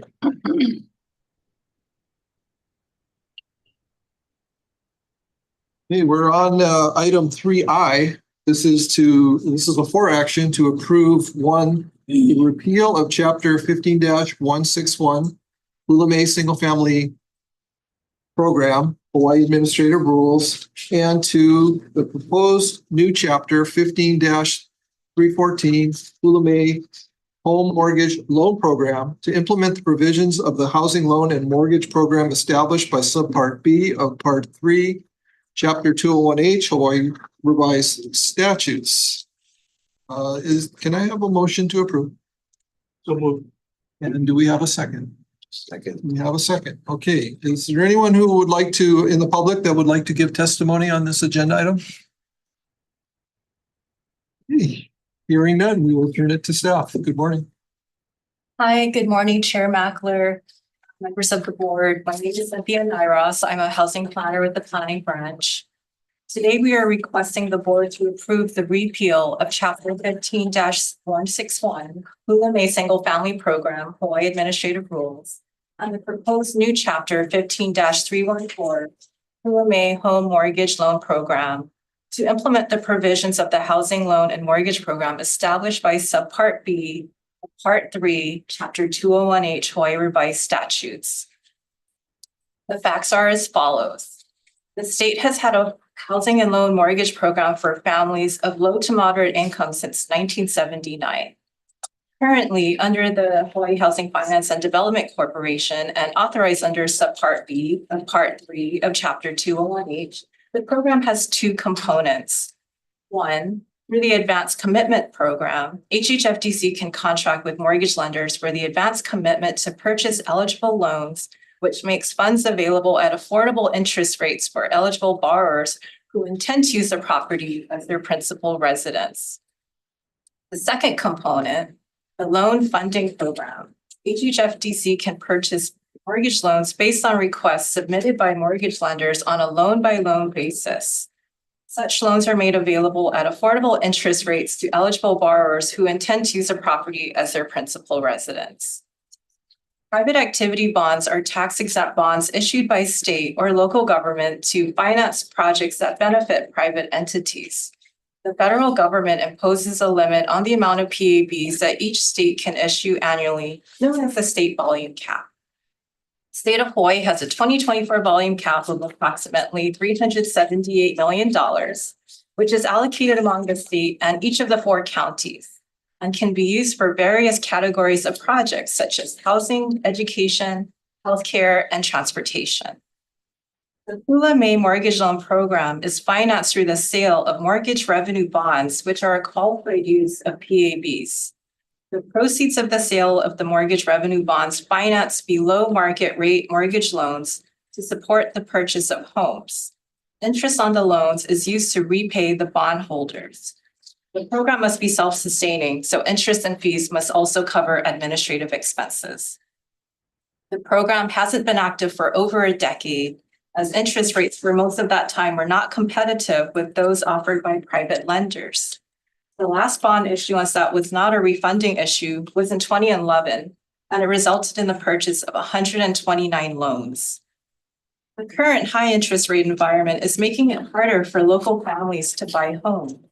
Act 29, Session Laws of Hawaii 2024 requires HHFDC to submit a report to the legislature 60 days prior to the convening of the regular session of 2026, analyzing the feasibility of continuing to fund program operations. The existing rules, Chapter 15-161, has been effective since October 25, 1999, and were promulgated by the Housing and Community Development Corporation of Hawaii. Statutory changes to the program were made after HHFDC's creation, thus necessitating the adoption of new rules pursuant to Chapter 91. Discussion. The simultaneous repeal of Chapter 15-161 and the proposed new Chapter 15-314, you have those attached as Exhibit A and Exhibit B. Major updates from the HCDCH era rules include A, eliminating the two inactive programs, which are the loans to lenders and purchase of existing loans programs. These were repealed under Act 135, Session Laws of Hawaii 2013. And B, eliminating references to the former procedural guide. Here's an outline of the two programs that comprise the housing and loan mortgage program. For both programs, eligibility criteria include that the family's income does not exceed 115% of the area median income.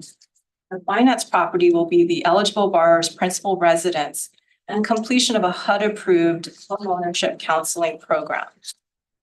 A mortgage to secure the loan will be recorded with the State of Hawaii Bureau of Conveyances and or filed with the Assistant Registrar of the Land Court. The eligible borrower's loan payments will be accelerated if the eligible borrower conveys or transfers the property to any person other than an eligible borrower, rents or fails to occupy the property as a borrower's permanent and primary residence, or fails to abide by any executed agreements for the purpose of this eligible loan. I'll now go into details of each of the two programs. So advanced commitment programs, we have 4 points. 1, HHFDC determines the allocation between single-family dwellings and condominium units by the total dollar amount of the commitment, which is set forth in the commitment application. 2, the mortgage lender can obtain the commitment application to sell eligible loans to HHFDC, along with the method of allocation or mortgage fund reservation on HHFDC's website 30 days in advance of the deadline for submission. 3, if the completed commitment application is approved, HHFDC provides the lender with a notice of acceptance on or before the date of the sale of bonds. Lastly, HHFDC prescribes the form of loan application that the eligible borrower shall complete, and the mortgage lender evaluates each loan applicant's creditworthiness on a case-by-case basis. So I have 6 points for the loan funding program. 1, HHFDC posts on its website the loan application and its intent to use bonds not later than 30 days in advance of the anticipated sale date of the bonds. The method of allocation or mortgage fund reservation will also be posted and is subject to change at HHFDC's discretion. 2, the mortgage lender submits a qualified request to HHFDC for the commitment of funds to a specific loan that meets all prerequisites necessary to be purchased by a federally sponsored or private entity, such as the Government National Mortgage Association, Federal National Mortgage Association, or Federal Home Loan Mortgage Corporation. Each complete request is date and time stamped to chronologically prioritize the allocation of funds. 3, the distribution of available funds shall be based upon the order in which HHFDC receives the qualified requests. HHFDC may determine the allocation between single-family dwellings and condominium units by the total dollar amount. 4, the mortgage lender evaluates each loan applicant's creditworthiness on a case-by-case basis. 5, approved eligible borrowers are responsible for the payment of all fees, premiums, and charges by the corporation or the mortgage lender, or both.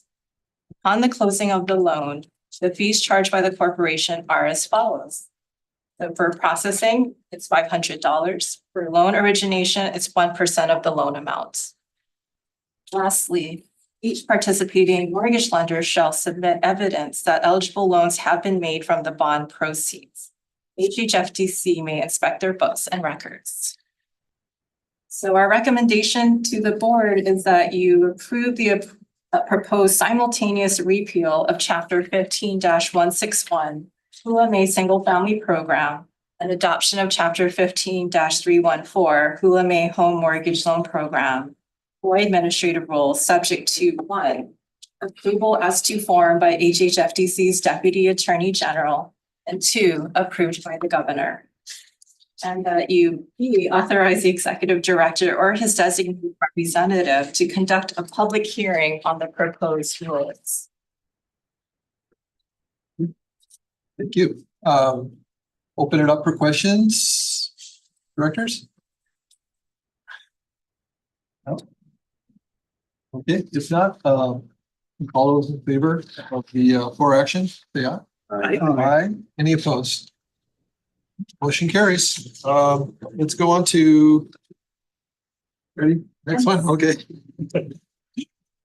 3J, and that's to approve 1, the repeal of Chapter 15-169 Down Payment Loan Program, Hawaii Administrative Rules, and 2, the proposed new Chapter 15-317 Down Payment Loan Assistance Program, Hawaii Administrative Rules, to implement the Down Payment Loan Assistance Program under Subpart F of Part 3, Chapter 201H, Hawaii Revised Statutes. Is there a motion to approve? Do we have a second?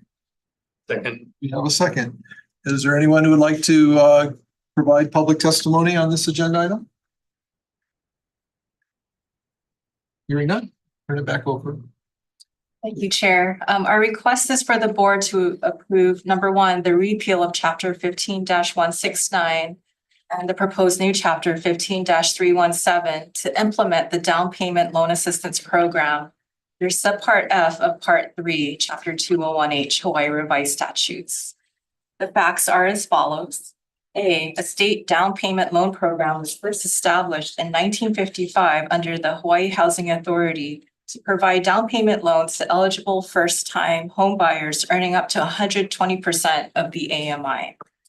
Pursuant to Subpart F of Part 3, Chapter 201H Hawaii Revised Statutes, HHFDC is authorized to make down payment loans either directly or through a nonprofit organization to eligible borrowers. C, the existing administrative rules for the program were promulgated in 1999 by the Housing and Community Development Corporation of Hawaii, which was HHFDC's predecessor. The program was last active in 2013 and funded through the sale of general obligation bonds or other appropriations from the state legislature. Since the rules were adopted, HHFDC was established to carry out the affordable housing development and finance functions of HCDCH, and Act 123, Session Laws of Hawaii 2017, amended the program in various ways, thus necessitating the adoption of new rules pursuant to Chapter 91 HRS. D, the current high interest rate has made it more difficult for local residents to save the down payment for a mortgage loan to buy a home. Staff plans to restart the program with funding from a sales mix of tax-exempt private activity bonds, taxable bonds, and through a current outstanding bond debenture. PABs, so once again, PABs are tax-exempt bonds issued by state or local governments to finance projects that benefit private entities. The federal government imposes a limit on the amount of PABs that each state can issue. This is the state volume cap. In Hawaii, our volume cap is approximately $378 million for this year, and it's allocated among the state and each of the 4 counties. It can be used for housing, education, healthcare, and transportation. Discussion, the simultaneous repeal of chapter 15169 and chapter 15331 and adoption of 15317. Here's a summary. So a potential borrower may begin the process by visiting HHFDC's website to view information on the nonprofit selected by HHFDC to originate and service the down payment assistance.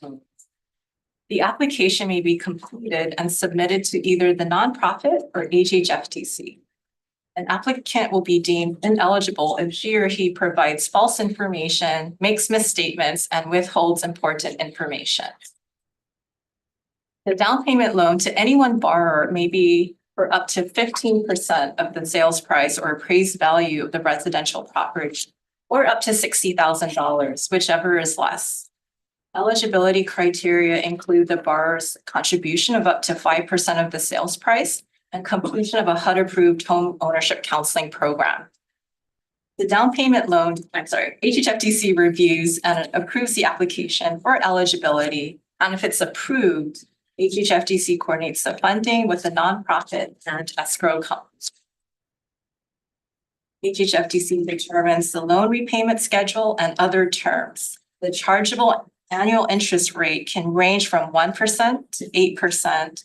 This is per 201H-161 of the Hawaii Revised Statutes. Loans and any accrued interest are due and payable upon the sale, transfer, or refinancing of the property. The eligible borrower is responsible for all fees, premiums, and charges imposed by HHFDC or the nonprofit upon recordation of the mortgage, securing the loan within the Bureau of Conveyances and the state of Hawaii, and or its filing with the Office of the Assistant Registrar of the Land Court, as the case may be. The eligible borrower shall pay the following program processing fees.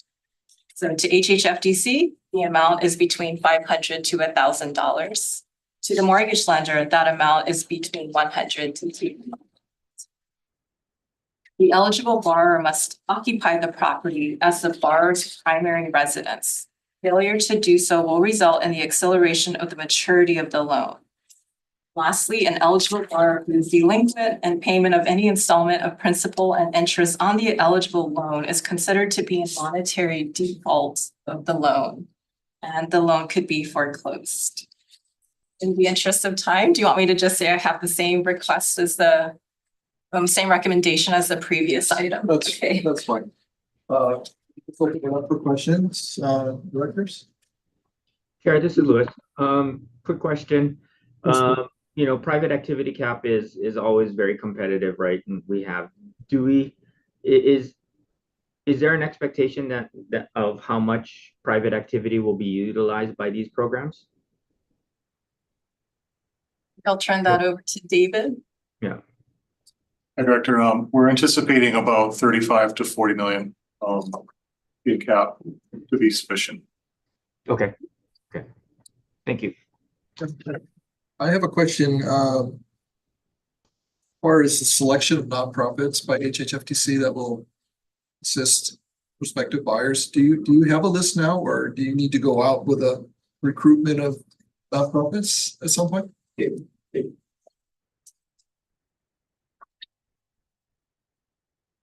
And I'm asking the question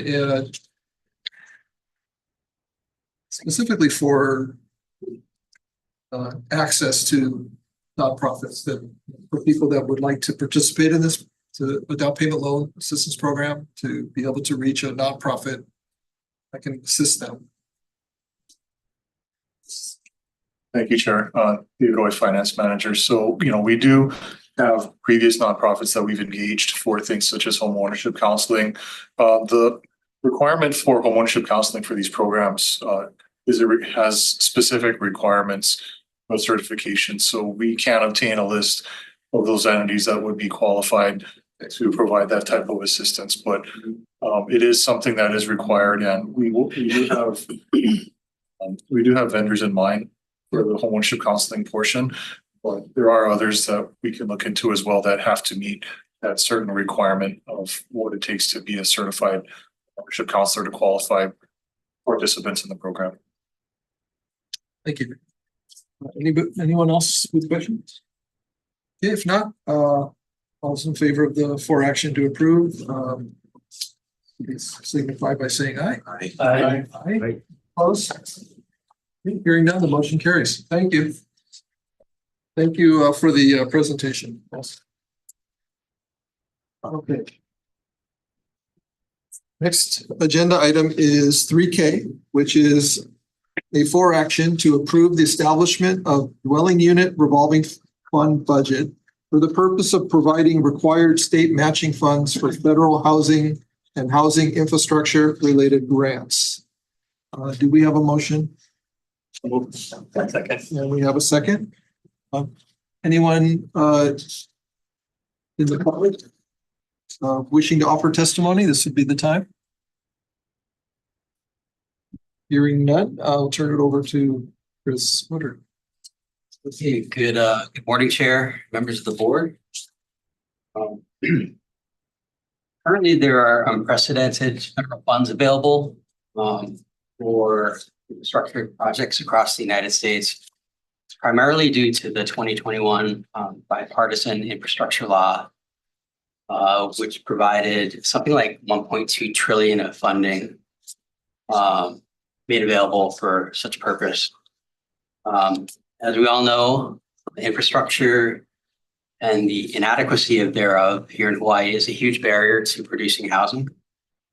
And essentially, we'd like to get some of this federal infrastructure money. The state was already successful in getting a $6.6 million pro-housing grant. That was earlier this year. And staff here has been working with the governor's housing team, Office of Planning and Strategic Development, Sustainable Development, and Department of Transportation on pursuing other grant opportunities. And I'll note that the dwelling unit revolving fund expenses in administering regional state infrastructure programs is an allowable use of the funds. Currently, we're working on 2 grant applications with some of our partner agencies. One is an application for what's called the Reconnecting Communities Pilot Program. And the focus of this program is to remove transportation barriers to community connectivity. We're looking at, we're in the process of preparing a proposal to request funds to do planning and environmental studies to kind of figure out how to connect Mayor Wright, the Green Gardens, and the rail in the area of Dillingham and North King, where it's sort of a gigantic, almost a free-for-all intersection down there. And that grant application is due at the end of the month. We're also working on a pro-housing round 2 application. And I do have to point out there's an error in this for action. Section 3C1 describes our current request as involving a request for financial assistance to establish a state infrastructure bank. That's actually what we are going to be using the round 1 funds for.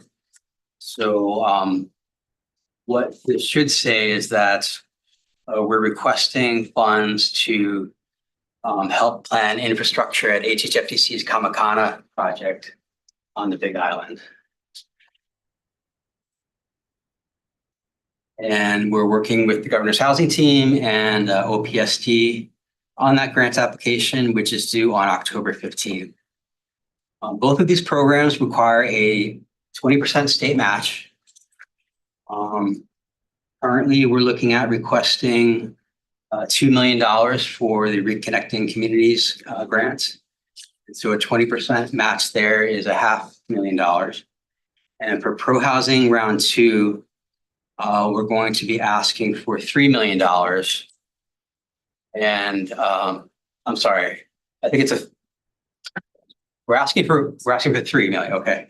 And the 50% match, we're actually going to be proposing a 50% match there. And that's to, in light of the fact that we got the round one funds and to make our application a little bit more competitive, I understand we can get more points with the higher match. So that's a total of $2 million in potential state match commitments if we were to be awarded both up to the amount that's requested. We're also hoping to pursue other grants opportunities as they become available. And so we'd like the board to approve a $3 million dwelling unit revolving fund budget for the purpose of matching these federal grant funds. The dwelling unit revolving fund, as I mentioned, this would be an allowed use of those funds. There's also sufficient funds available in DERF. Current uncommitted funds balance is about $100 million, or it was as of July 31st. So our recommendation to the board is that a dwelling unit revolving fund budget in the amount of $3 million be approved. That's to match these federal housing and housing infrastructure related grants, subject to the governor's approval of the release of funds, and to authorize the executive director to undertake all tasks necessary to effectuate the purposes of this fraction. Thank you. Directors, do you have questions for Chris? Chair, may I Please speak to the motion? Thank you. Go ahead. I'd like to thank the board and Director and Chris for considering this motion. Federal funds are an opportunity for us to stretch our state dollars, and the governor's identified federal funds as an opportunity and priority, especially with the bipartisan infrastructure law. Part of the value of bringing this motion to the board is that the federal government is issuing a lot of opportunities for funding right now, very quickly with very short turnarounds. In the case of the Pro Housing Round 2, we only have about 2 months, 3 months total from NOFO to submittal deadline. And so providing the executive director the flexibility to create a committal of funds for local match can help position the state. In particular, we've been looking at affordable housing and infrastructure for affordable housing and relying on the Office of Planning and Sustainable Development's DoD Strategic Implementation Plan, where that has identified sites across the state that are primed for transit-oriented development, maximizing investment dollars for affordability.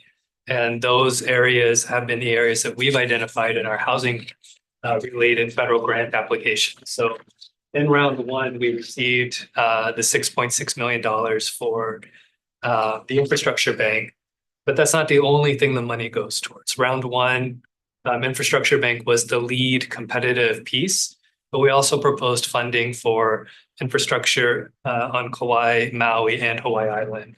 And we applied for 9-point-something million, got 6-point-something, 6.6. So round two, we're basically coming back to apply for the 3 million and such that we didn't get in round one. And that was primarily and almost entirely for Kamakana to do design work there to help accelerate the affordable housing projects there. Thank you. Yes. Well, is the 3 million enough? If opportunities arise, I mean, should we ask for more? So you can take advantage of other opportunities that we don't know about right now? We will come back to the board if there are other opportunities. There's enough time. I think the 1 million gives us a cushion for future grants. Also some financing grants that finance management might be looking at also. So I think we'll come back to the board as needed. But I would like to say also, I'd like to really thank Scott and the governor's team for applying for these grants. It's a lot of work to put these grants together, and this primarily the governor's housing team and Office of Planning, Mary Olive and her staff. We've been helping this team primarily helping on this. So thanks. Okay, thank you, everyone. Any other questions, comments? All those in favor of the motions? Say aye. Aye. Any opposed? Hearing none, motion carries. Thank you. Okay. Brings us to 3L. This is to approve the acquisition of 1050 Front Street located in Lahaina, Maui, TMK number 24-5-003-012 and 2 Front Street Apartments, subdivision lots 2 and 3 located in Lahaina, Maui, TMK number 24-5-003-013. Is there a motion to approve? Do we have a second? Second. Thank you. Is there anyone who would like to give public testimony on this agenda item? Yes, please. Okay, why don't you come on up? Thank you for the opportunity, Mr. Chair. As you probably know, I am a born and raised Lahaina native. Front Street Apartments was homes to many of my family members. And so the opportunity for HHFDC to acquire the property and begin the process of redevelopment is something that the community has been waiting anxiously for. While Lahaina is community and the state is dealing with a temporary housing issue, the questions coming out of Lahaina is, so where's the permanent solution? And I think that HHFTC standing up and being the first on the ground saying we got one and we're moving forward, I think will just raise the hope of the community in general, that there now is going to be another opportunity for them to reestablish their roots in their own hana. So thank you very much for your support of this. And I look forward to a more robust conversation about it. Thank you. Thank you. Okay, Chris. So as I'm sure everyone remembers, Front Street Apartments was a 142 unit low income housing tax credit project just blocks from the ocean in Lahaina. Unfortunately, it was destroyed last year. And if you look at Exhibit B for action, you'll see this would be a lot. The large lot at the top left was the site of the former apartment complex. 60 Canoe Street, which is that parcel that juts into the former apartment complex parcel. We have that under contract for purchase. Due diligence is up about 2 weeks, I believe, and we expect to close on that the first week in October. It does have a commercial building on it that is actually in the process of being vacated by ECC, which is the contractor that did the residential debris removal on Maui. What we're here to talk about today is 1050 Front Street, which is the lower left corner. And both those lots just kind of help to round out the parcel, make site planning a little bit more efficient, potentially add the FAR, and hopefully make for a better rental project in the long run and with more units than what we had previously. The board approved a budget for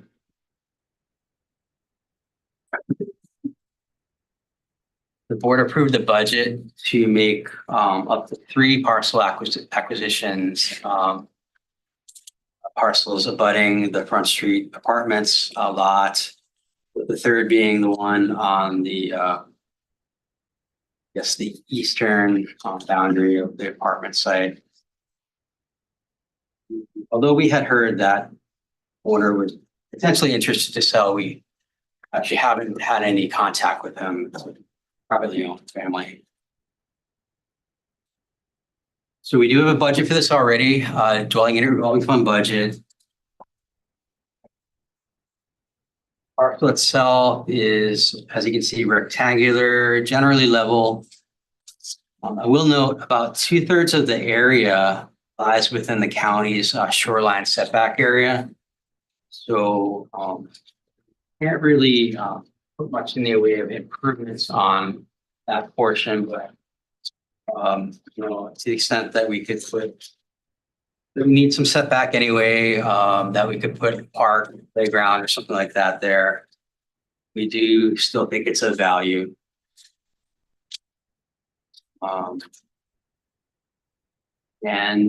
The owner of this parcel is an affiliate of the Weinberg Foundation. They had actually had the property listed for sale at the time of the fire. And we started discussions with them earlier this year. You may recall that we bought the Front Street Apartments land from Weinberg. I want to say that was 2019. And have a relationship with their real estate people.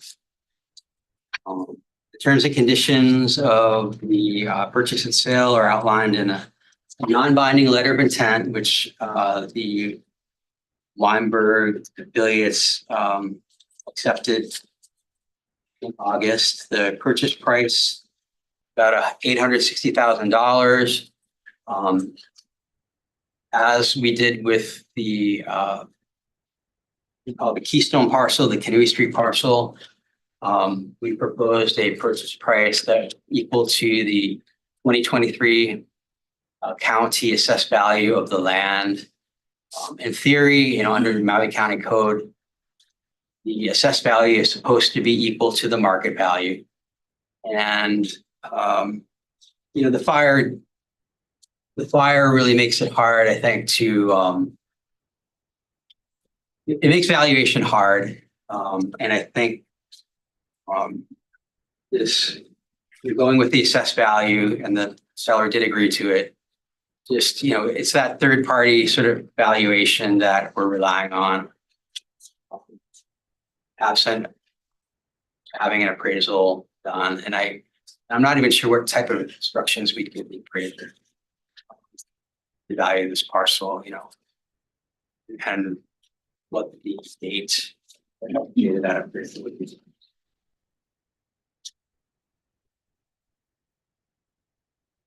Also included in the acquisition, and it's not shown on the map, included as Exhibit B, although I do have a handout, which I forgot to let the secretary to the board know about, which I can distribute. But basically, if you look at the Canoe Street side of the Front Street Apartments lot, there are like two slivers running along portions of that boundary that they're roadway widening lots. That's what I think, or that's it. Okay.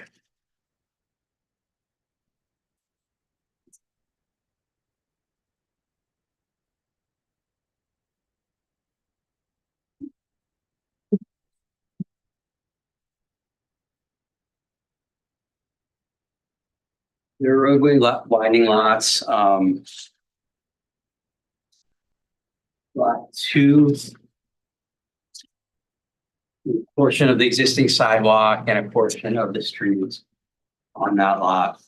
I believe lot 3 is all sidewalk. How these lots came to be, I don't really know.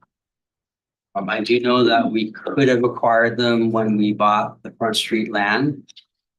However, at the time we passed, I actually wasn't around right in that period of time. On the acquisition, and we have the opportunity to get them now. I think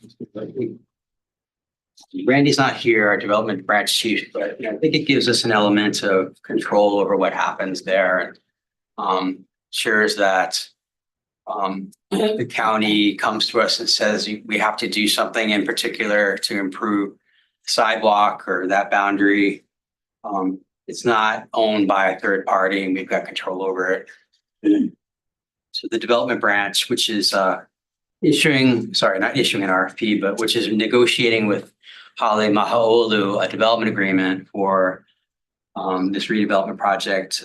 They did support acquiring these two very widening lots. That's why they're included. I think that's all I wanted to say regarding the deal terms. And so just jump to the recommendation, which is that the board approved the fee simple acquisition of 10 Front Street and also lots 2 and 3 of the apartment subdivision, both located in Maui. Substantially on the terms and conditions described herein, but allowing for modifications as may be deemed reasonable in the executive director's sole and absolute discretion, and to authorize the executive director to undertake all tasks necessary to effectuate purposes of this for action. Any questions? Directors, questions? If not, Yeah. Go ahead, Director Chair. Salaveria. Yeah, Chris, thanks for the presentation. I mean, considering Lahaina is a very sensitive, emotional, and touchy subject, acquisition of this property, I mean, realistically, when do we think that this property can be redeveloped again? That's really a question for our development experts here, which I'm not one of them. Okay. And, you know, but I'm looking at one. Director, I can speak a little bit about that. We selected Hale Moiliili as our developer earlier this year. The board approved them. The hang up that Hale Moiliili has encountered is that they can't get far into design because they are not able to secure a commitment of water or sewer capacity from the county. We've had recent discussions with the county though, and I think we finally have a path forward where the county can commit a certain amount of capacity for the project, which will allow Hale Moiliili to move forward with design and permitting. Now, the other big hangup is going to be the SMA permitting. Now, even before the fires happened, it was taking over a year to get an SMA permit, and that timeline has only gotten longer since the fires. We're hearing from the county that they're establishing expedited permitting process, and we've asked that this project be eligible for that. So we're working with the county on expediting the SMA permit for this. So that being said, it'll be several years before we can break ground on the project here. That's go through design, has to get permitted, got to get SMA permit.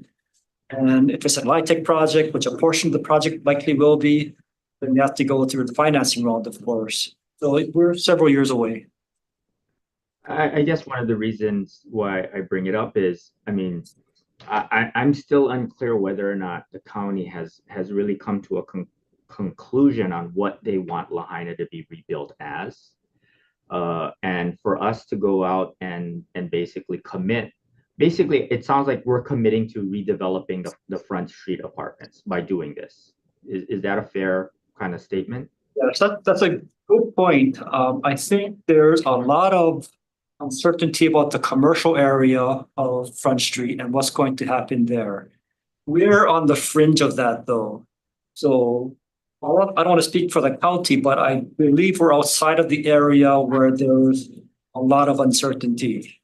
Where there's probably less change to occur where we are located, except for further setbacks from the shoreline, which we will have to consult with the county on our design plans. I think we're outside of that area where they're really looking at changing the pattern of what might be rebuilt.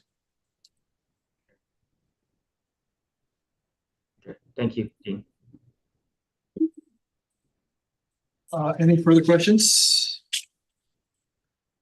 Okay, if not, all those in favor of the for action signify by saying aye. Aye. Aye. Any opposed? Motion carries. Thank you. Thank you.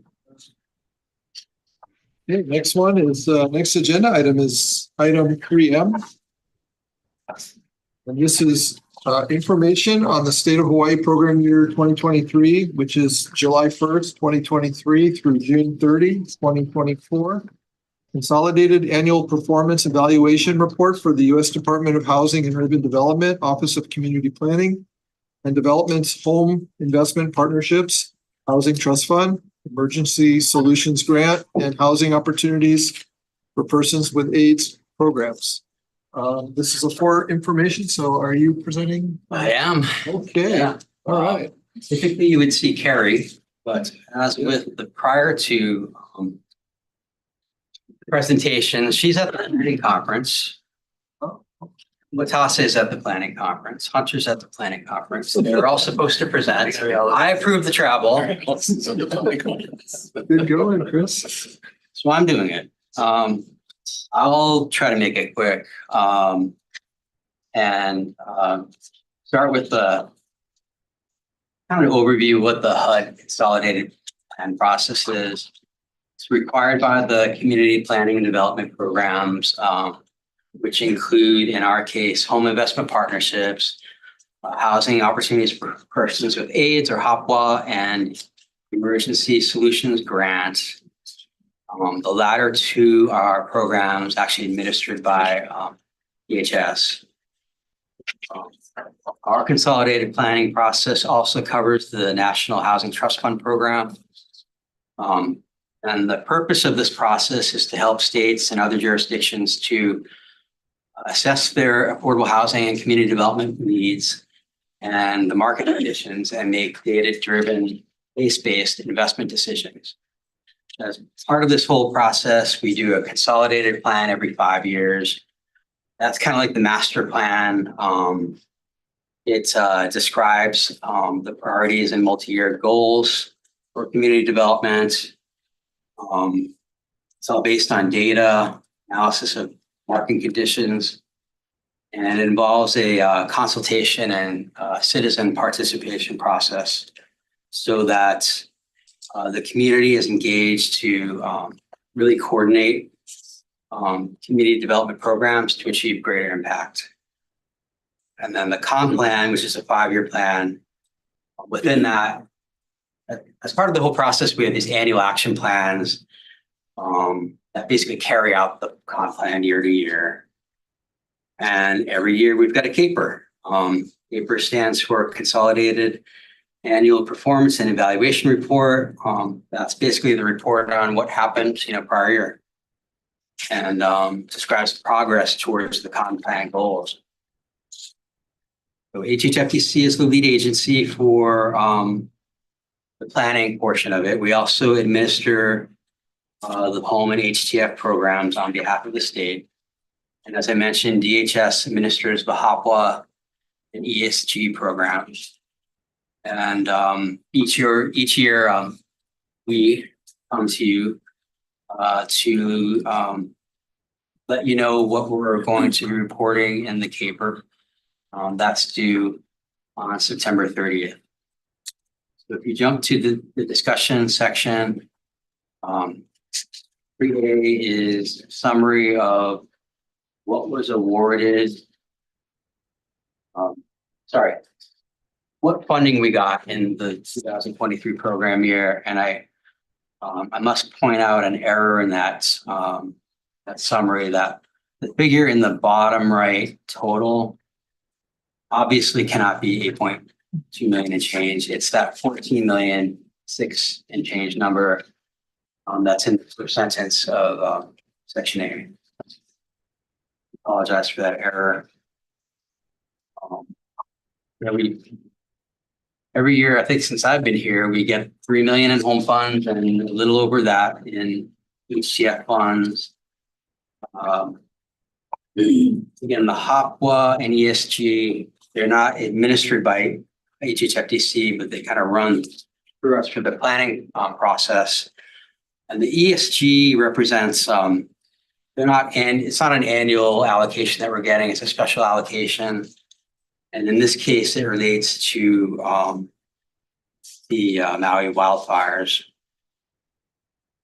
If you skip to page 3, table 1 gives a summary of what Maui County awarded, how they awarded the the home and HTF funds, sorry, just the home funds for program year 2023. So again, it's $3 million in funding. We take a portion for our administrative costs, and the county, decides where to direct the funds.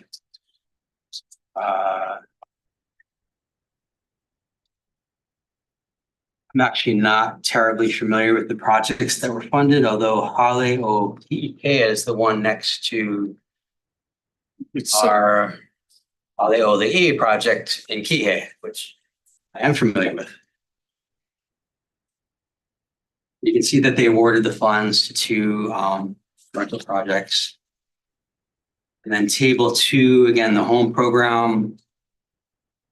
Just as a reminder, home and HTF, we get the grant funding from the feds, and we distribute it to the counties on a annual rotating basis. So they kind of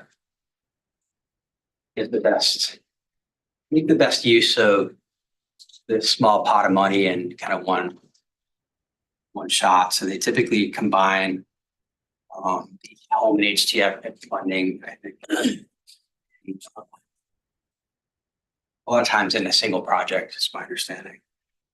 So table 2 represents what was actually produced from prior year grant funding. And again, it's a small amount of funding. So there are a total of 17 home units funded. I am not familiar with the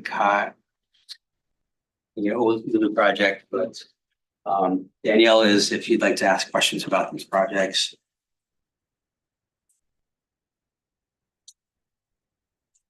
Skipping to the ESG program. EHS isn't taking the annual allocations of regular ESG funds anymore. However, they did take the special allocation, actually 2 of them. One was the coronavirus funding years ago. And then the second 2 special allocations relates to funding programs for the homeless. And that relates to the wildfires on Maui. The regular funding that EHS is not taking going forward is going to go directly to the counties, is my understanding. And as far as the ESG coronavirus funds go, that's done. DHS did disperse almost the entire amount. I believe they had to give back a little portion, $600,000 or so, but got most of it out the door. The ESG rush for Maui County, the wildfires, that money hasn't been with them for very long, so they haven't spent very much of it so far. And we'll continue to report on that in future capers. And then the HOPWA program, that's a very small amount of funding. You can see how DHS directed it, top of page 5. Moving on to the HTF program, again, we get a little over $3 million a year from federal government. And table 3 shows how the county awarded those funds in program year 2023. The OPEKA is the multi-phase rental housing project, LIHTC project, yeah. Right next to Hale Moiliili, our former guy, picking up a bunch of dust on our property during construction. And then, unfortunately, we did notice another error when we were prepping yesterday, which is that table 4 somehow went missing from this for action. We have no idea how, but I believe that's they have just supplement. Yeah. Oh, she already passed it out. Okay. That just shows production prior years.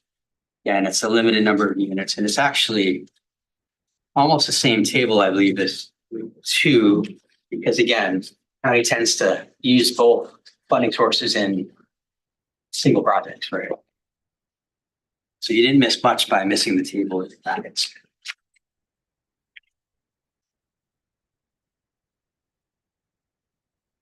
Trust everyone read the 104 page caper that's on our website.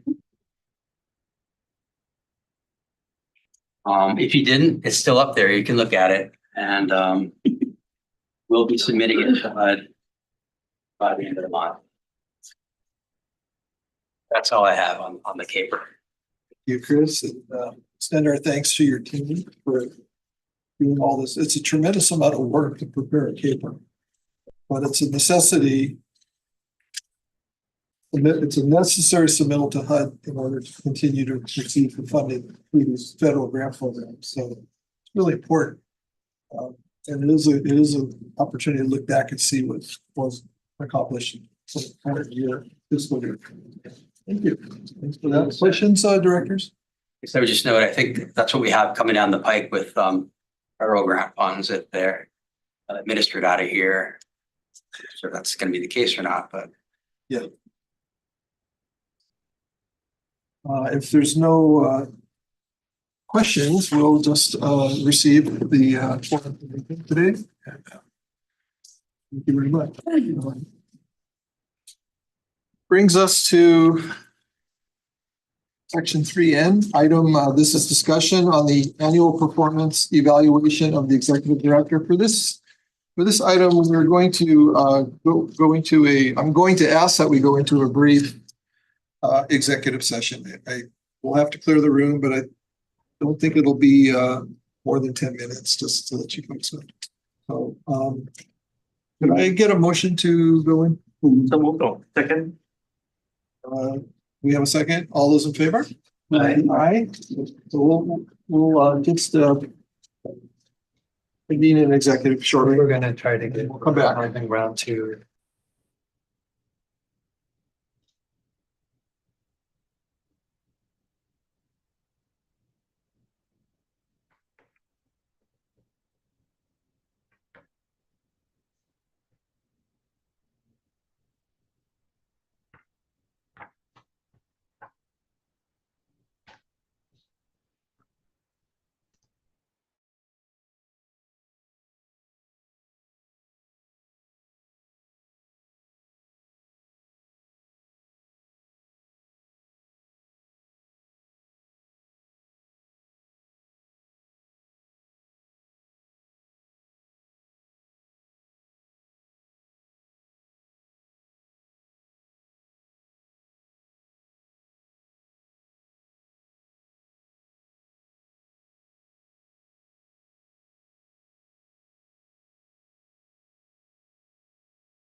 Okay.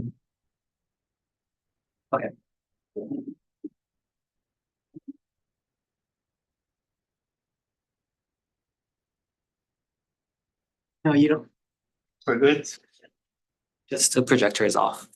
Okay. Roll mute now, Homer? Yes. Okay.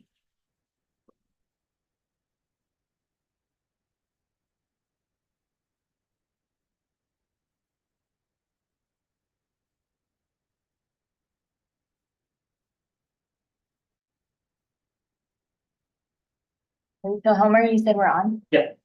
Okay. I'll just go ahead. Okay, so we're back from executive session. We are on item 3N, which is the discussion on the annual performance evaluation of the executive director.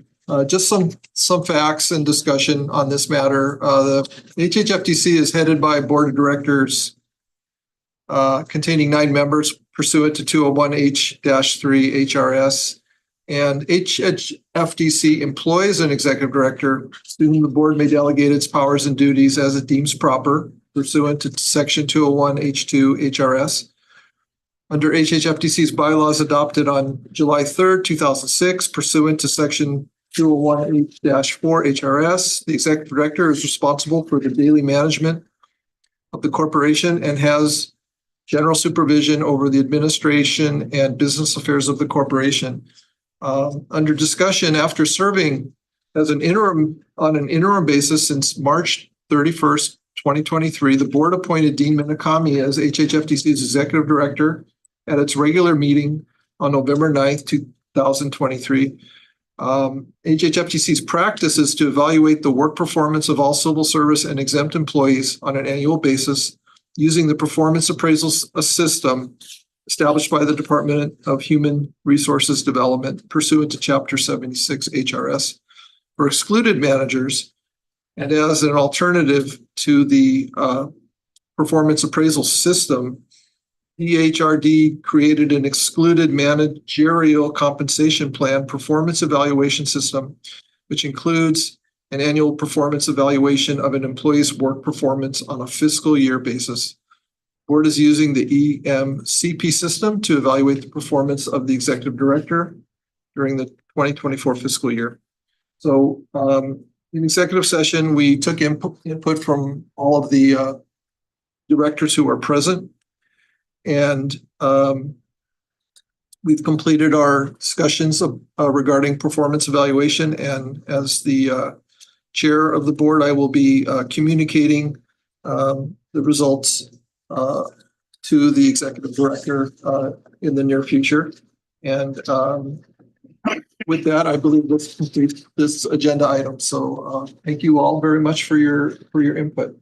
Also, I should also mention that we did approve the executive session meeting minutes in executive session, and these were this was under item 2B of today's agenda, which are the executive session meeting minutes from August 8th, 2024. Those minutes were approved as submitted.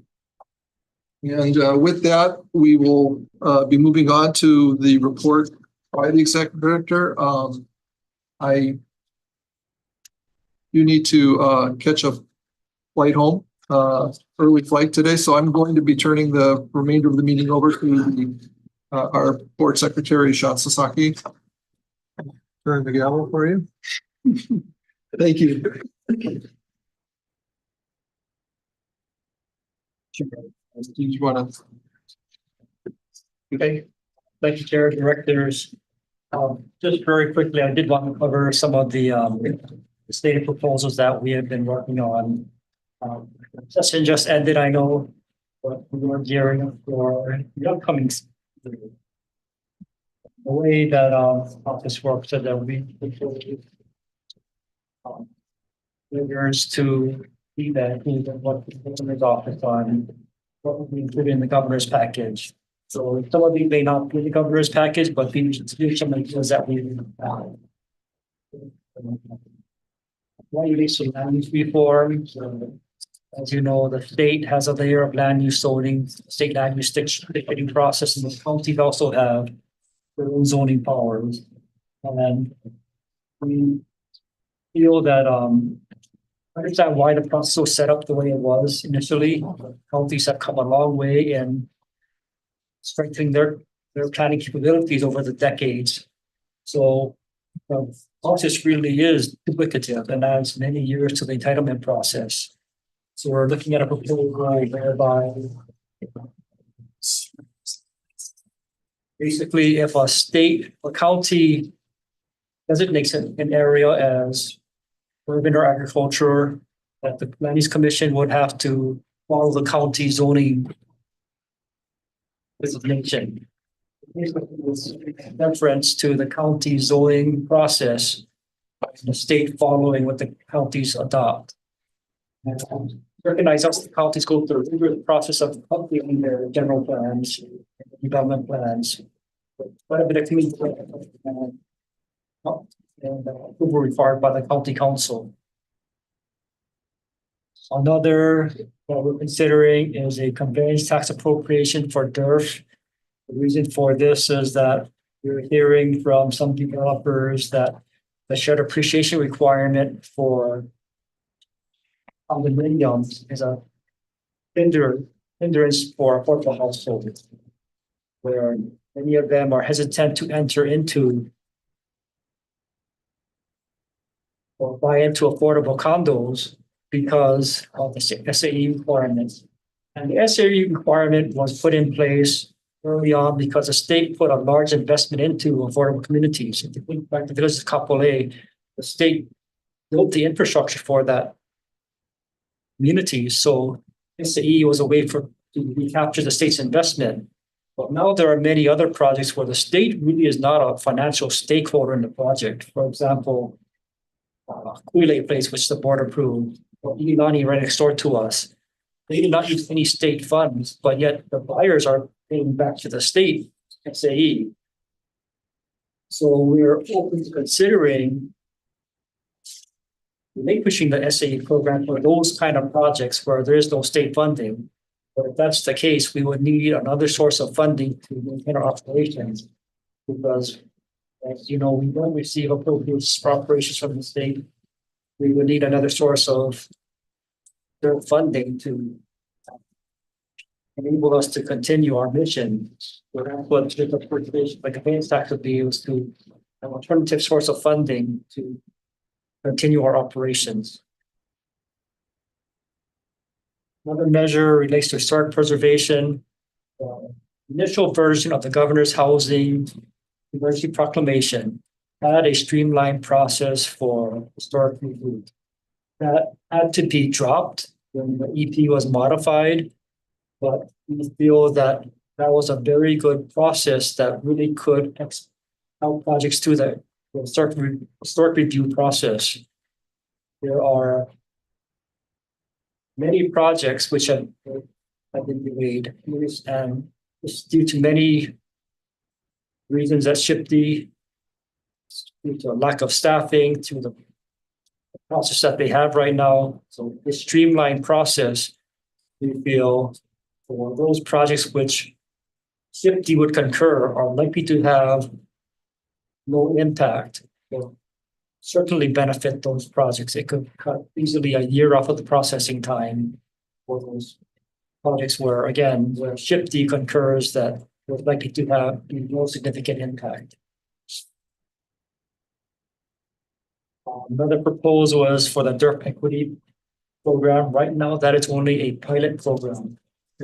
Legislation to make that permanent program, given that it's been very popular with developers and for other testifiers earlier, there's a need to provide housing that is affordable to teachers, to healthcare workers. That's exactly what the program is targeted to do. One last proposal is for the sub-account for rental housing revolving fund. This would be to allow us more flexibility in supporting workforce rental housing projects. Right now, the way RHRF is structured, we have to give priority to what's called tier 1 projects, or basically light tech projects. So we want to create a separate fund which will be dedicated for workforce rental housing, so that developers know that they have the funds are available so that they can pursue these workforce rental projects. Because unless there's a dedicated source of funding, they're not gonna plan one if there's no funding available. So by having a separate sub-account, I also know that these funds are there for workforce rental housing projects. It'll give them time to gear up and secure projects for workforce rentals. So again, these are just some proposals that we have. Open to any suggestions that you have or your feedback, or we just contact you. Talk about. Okay. Thank you. Anything else? Are you done? That's all. Oh. Yep. We can adjourn now? Right, with that, there's no other business, have a motion to adjourn. So move. So move. Second. You adjourn. Oh, Bob. All in favor? We didn't have a forum. We've got quorum. Yeah, I thought adjournment is not we don't have to have a. Adjourn. Yeah. Yeah, thank you. You guys doing a lot. Long work.